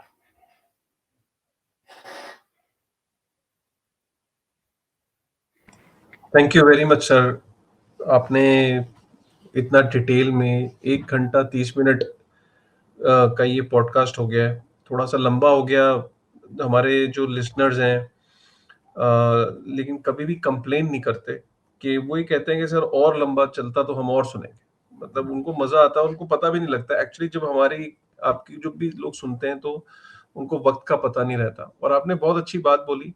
मैं सिर्फ यहाँ पे, क्योंकि आपकी बातों को सुनते सुनते मैं अपने ख्यालों में था कि ये कितना इम्पोर्टेंट पॉइंट आपने रेज किया है कि कैसे डिसरप्ट करेगा इंस्टेंटली। ये तीन चीजें तो दिख रही हैं, और उसके अलावा छोटी छोटी चीजें बहुत सारी होंगी जो डिसरप्ट होंगी। अ, अ, मतलब मैं एक बताना चाहूंगा कि मैं एक प्रोजेक्ट के फाउंडर से बात कर रहा था, और एक बहुत बड़ा सुपरस्टार है बॉलीवुड में। मैं रिवील नहीं करना चाहता कुछ चीजें, लेकिन मैं आप ही के ख्यालों से सोच रहा था कि यार आज सुबह ही मेरी उससे बात हुई। तो अच्छा जानकार है मेरा। वो कहता है कि बहुत बड़ा सुपरस्टार है, और उसकी वो पेंट भी करता है, ड्राइंग्स बनाता है, बॉलीवुड का बहुत बड़ा नाम है, और वो ड्राइंग भी करता है। और लेकिन वो अपनी ड्राइंग्स को करके वो पैसे के लिए नहीं ड्राइंग करता, वो उसका शौक है। और वो लोगों को ऐसी गिफ्ट करता है उसको पेंटिंग्स करके। तो इस बंदे ने उसको अप्रोच किया किसी तरीके से, और उसको बोला कि सर, आप ये शौक के लिए करते हो, और जस्ट इमेजिन अगर आप ये अपने फ्रेंड्स को देते हो, दोस्तों को देते हो, क्या आपके फैंस आपके दोस्त नहीं है? बोलता, क्यों नहीं यार, मेरे को तो मेरे फैंस नहीं बनाया है। बोलते, सर, आपने कभी सोचा है कि आपकी कुछ पेंटिंग्स आपके फैंस रखना चाहेंगे, अपने उसको ओन करना चाहेंगे? बोलते, नहीं यार, वो कुछ इंडस्ट्रियलिस्ट हैं, वो ले लेते हैं, फिर वो मतलब कुछ एक आध लोग ले लेंगे। बोलते, नहीं, उसकी फ्रैक्शनल ओनरशिप लाखों लोग अगर करें, लोग ये बोल सकें कि मैं इसे प्यार करता हूं, ये उसकी क्रिएशन है, आप इस दुनिया में हो या नहीं हो, आपकी क्रिएशन को लेके वो रखेंगे अपने दिल के पास। और आपका जो ये क्रिएशन का जो पैसा है, ये आपको जरूरत नहीं तो आप किसी संस्था को दान कर दो। इमीडिएटली उसको क्लिक कर गया कि मेरे मेरे जो मेरी कला है, वो मेरी कला मेरे फैंस तक पहुंचेगी, और उसका पैसा एक किसी संस्था को चला जाए, सब ब्लॉकचेन के थ्रू इंस्टेंटली। क्या ये वैसे पॉसिबल होता, फ्रैक्शनल ओनरशिप? यस, मैं यही कह रहा हूं कि डेटा मार्केट्स के अंदर इस तरह के हजारों इनोवेशन होंगे, हम्म, हजारों। एग्जैक्टली। बहुत, और आप बहुत जल्दी उसकी अनाउंसमेंट सुनोगे, 2-4 दिन के अंदर। तो मेरा कहने का मतलब ये है कि मैं आपके ख्यालों में खो गया कि मैंने कहा यार, बहुत सारी चीजें डिसरप्ट होंगी, लेकिन बस एक ही चीज है, मैं अपने लिसनर्स को यही बताना चाहता हूं कि जब इनोवेशन के लिए एक फील्ड खुलती है ना, उसमें बहुत सारे एक्सपेरिमेंट्स होंगे, और बहुत सारे फेल होंगे, कुछ चलेंगे, और जो चलने वालों की जो तादाद होगी वो बहुत कम होगी, फेल होने वालों की तादाद बहुत ज्यादा होगी। लेकिन यही एक सिस्टम का पार्ट होता है। एक्सपेरिमेंटेशन एक लार्ज स्केल पे सिर्फ अब जो होंगे वो एक डिसेंट्रलाइज लेजर, क्रिप्टो के अंदर होंगे, और हो रहे हैं। यहीं से वो 4, 5, 6, 8 या 10 वो डिसरप्ट कर देने वाले मॉडल्स निकलेंगे, और वो मॉडल फ्यूचर बनाएंगे। जो फ्यूचर फ्यूचर का जो वो ट्रांसपोर्ट, जो जो जो आपका ट्रांसफर होना है एक बिल्डिंग से, जो बिल्डिंग कमजोर हो गई है, दूसरी बिल्डिंग में जो ट्रांजिशन होना है, जो सुनील जी ने आपको बताया, वो ट्रांजिशन हो सकता है डिजिटल बिल्डिंग हो। अभी आप ब्रिक एंड मॉर्टर वाली बिल्डिंग में थे, अब आप एक डिजिटल बिल्डिंग में होगे, जो कि ब्लॉकचेन की फाउंडेशन पे बनेगी। उसकी जो नींव है, उसके पिलर्स जो होंगे, वो ब्लॉकचेन की जमीन में गाड़े जाएंगे, और उस ब्लॉकचेन की जमीन में जब गड़ेंगे तो फिर वो उसके ऊपर वो स्ट्रक्चर खड़ा होगा। और अलग अलग जो आप ये देखते हो कि नेशन स्टेट ने अलग अलग फ्लोर, अमेरिका ने बोला मुझे सी फेसिंग 11वें नंबर पे फ्लोर चाहिए, वहां ऐसा नहीं होगा। वहां सबके फ्लोर को समानता होगी, और सबके जो फ्लोर्स होंगे वो एक साथ उस बिल्डिंग का फायदा उठा रहे होंगे, और वो सबके लिए ओपन होगी, किसी को कोई प्रेफरेंस नहीं होगी। और वो बिल्डिंग जो है वो एक डिजिटल बिल्डिंग ब्लॉकचेन पे पब्लिक की प्रॉपर्टी पे बन रही है। यस। पब्लिक की जमीन पे वो बिल्डिंग बन रही है, आप ये समझिए इस तरीके से। यस। क्या ख्याल है, क्या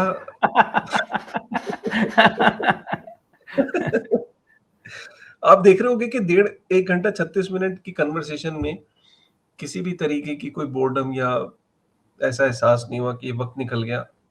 जो ऑडियंस सुन रही है, अगर आप कमेंट करके थोड़ा सा वक्त लेके डिटेल में अगर अपना थॉट डालेंगे, तो वो हमारे लिए वो रिवॉर्ड है। अगर आप उसमें डिटेल में लिख के अपने थॉट्स को डालेंगे, तो वो हमारे लिए बहुत रिवॉर्डिंग होगा। वक्त लीजिए, अपने चीज़ें डालिए, टाइप करिए, और बहुत खुशी होगी इस चीज़ की। आई एम श्योर कि काफ़ी सारे क्वेश्चंस का आपने आंसर कर दिया होगा सुनील सर। फिर भी अगर आप कुछ 1-2 क्वेश्चंस का कुछ बहुत शॉर्ट में अगर आंसर देना चाहें, तो यू आर वेलकम सर। अगर जो आपको लगे कि यार ये क्वेश्चंस का आंसर मैं देना चाहता हूँ। हाँ, मैं जस्ट अ मिनट, मैं कुछ क्वेश्चंस खोल रहा हूँ।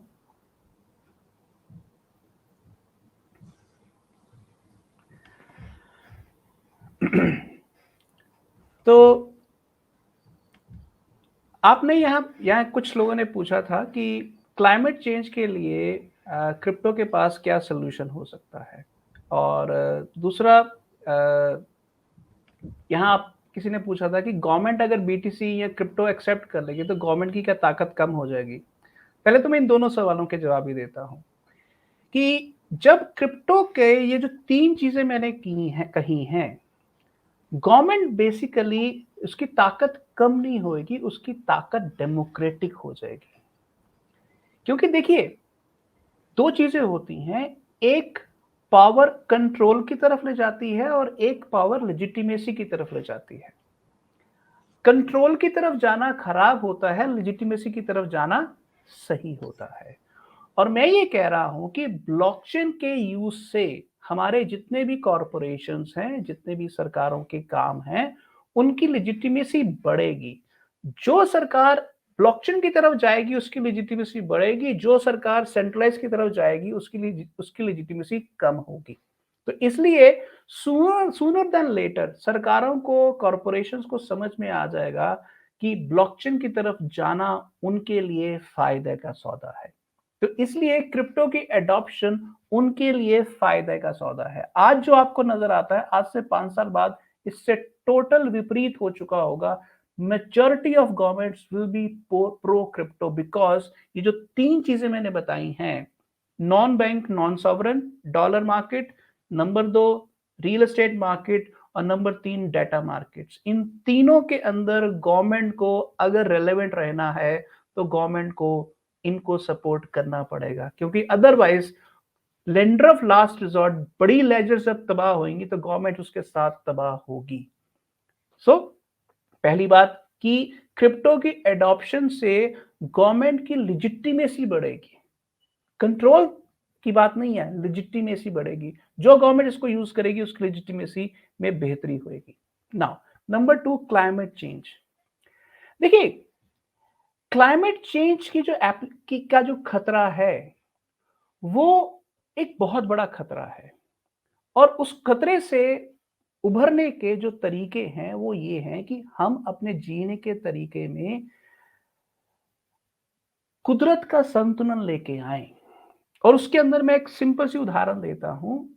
आप एक किसान हैं, आप एक किसान, 5 एकड़ का आपका खेत है, और आप नेचुरल तरीके से नेचुरल फार्मिंग करके वहां पर उगाना चाहते हैं फसल। पर प्रॉब्लम क्या है, जब आप केमिकल फार्मिंग से नेचुरल फार्मिंग में तब्दील होंगे तो आपकी प्रोडक्शन शुरू में कम होएगी, पहले 2-3 साल 4 साल कम होएगी। तो जब वो कम होएगी तो आपके घर का खर्चा कौन चलाएगा, आपके बच्चों के स्कूल की फीस कौन देगा।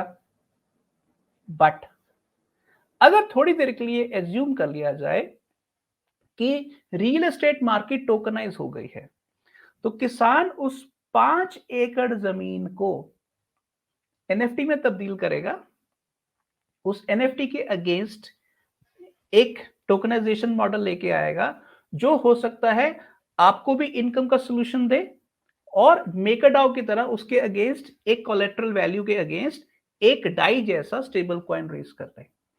और इस मॉडल के जरिए वो उस जमीन के अगेंस्ट रेवेन्यू रेज कर सकता है, और ये सेल्फ लेंडिंग सिस्टम होगा।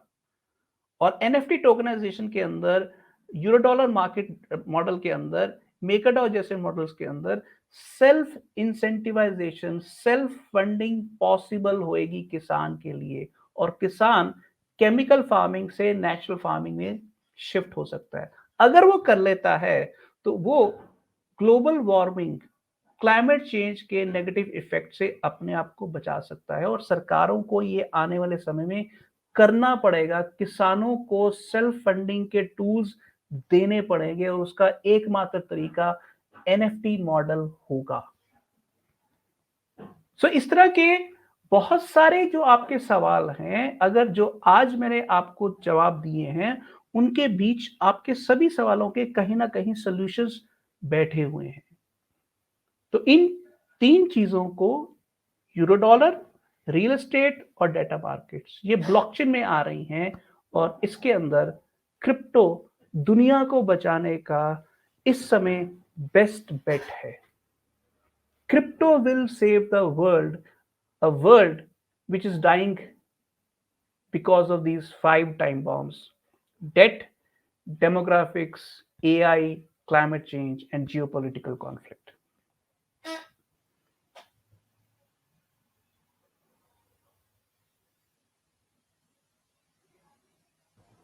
आपकी बातें सुन रहा हूँ तो अभी जस्ट एक आर्टिकल फ्लैश किया मेरे स्क्रीन पे कि आरबीआई ने एक ऐसा प्लेटफॉर्म लॉन्च किया है कि उसने सारे बैंक्स की डेटा एपीआईज को और एआई को यूज करके लोगों की प्रोफाइलिंग करके सेकंड्स के अंदर लोन मिल जाएगा। आप आरबीआई के पोर्टल पे जाके अप्लाई करो, कितना लोन चाहिए, अकाउंट के अंदर मिनट के अंदर लोन। तो अल्टीमेटली व्हाट इज हैपनिंग, वही जो आपकी बात है कि ब्लॉकचेन पे हसल जो होता था पहले, जो हसल होता था क्रेडिट लेने में और सब लेने में, तो वो भी समझ रहे हैं कि instant credit, instant solutions, instant चीजों की तरफ लोग जाएंगे, और यही कारण है कि उनको Yes, डिसरप्ट करनी पड़ रही है अपनी सर्विसेज। उनको उनको ये नजर आ रहा है कि उनको अपनी गेम चेंज करनी पड़ेगी, और गेम चेंज करने का उनके पास जो बेस्ट रास्ता है वो सेंट्रलाइज सिस्टम नहीं है, वो क्रेडिट हाँ, सिस्टम नहीं है, वो है नहीं, ब्लॉकचेन बेस्ड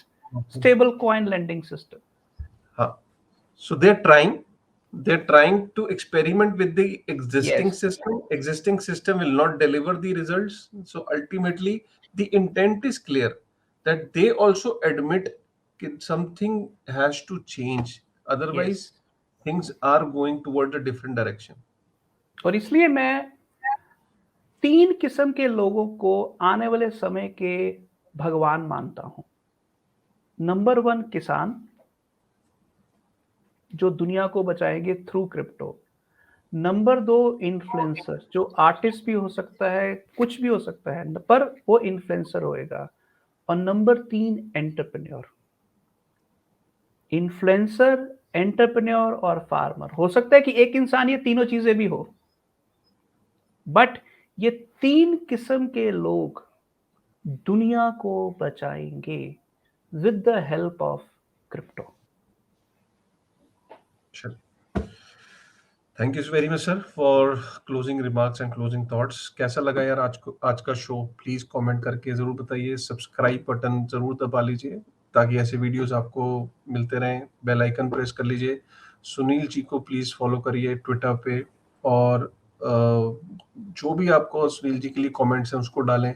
सुनील जी एक एक कमेंट को पढ़ते हैं, अप्रिशिएट करते हैं, और फिर डेफिनेटली वैसा कंटेंट लाने की कोशिश करेंगे फिर से एक नए वीडियो में। तब तक के लिए thank you very much, take care, have rest. Thank you thank you. Sunil.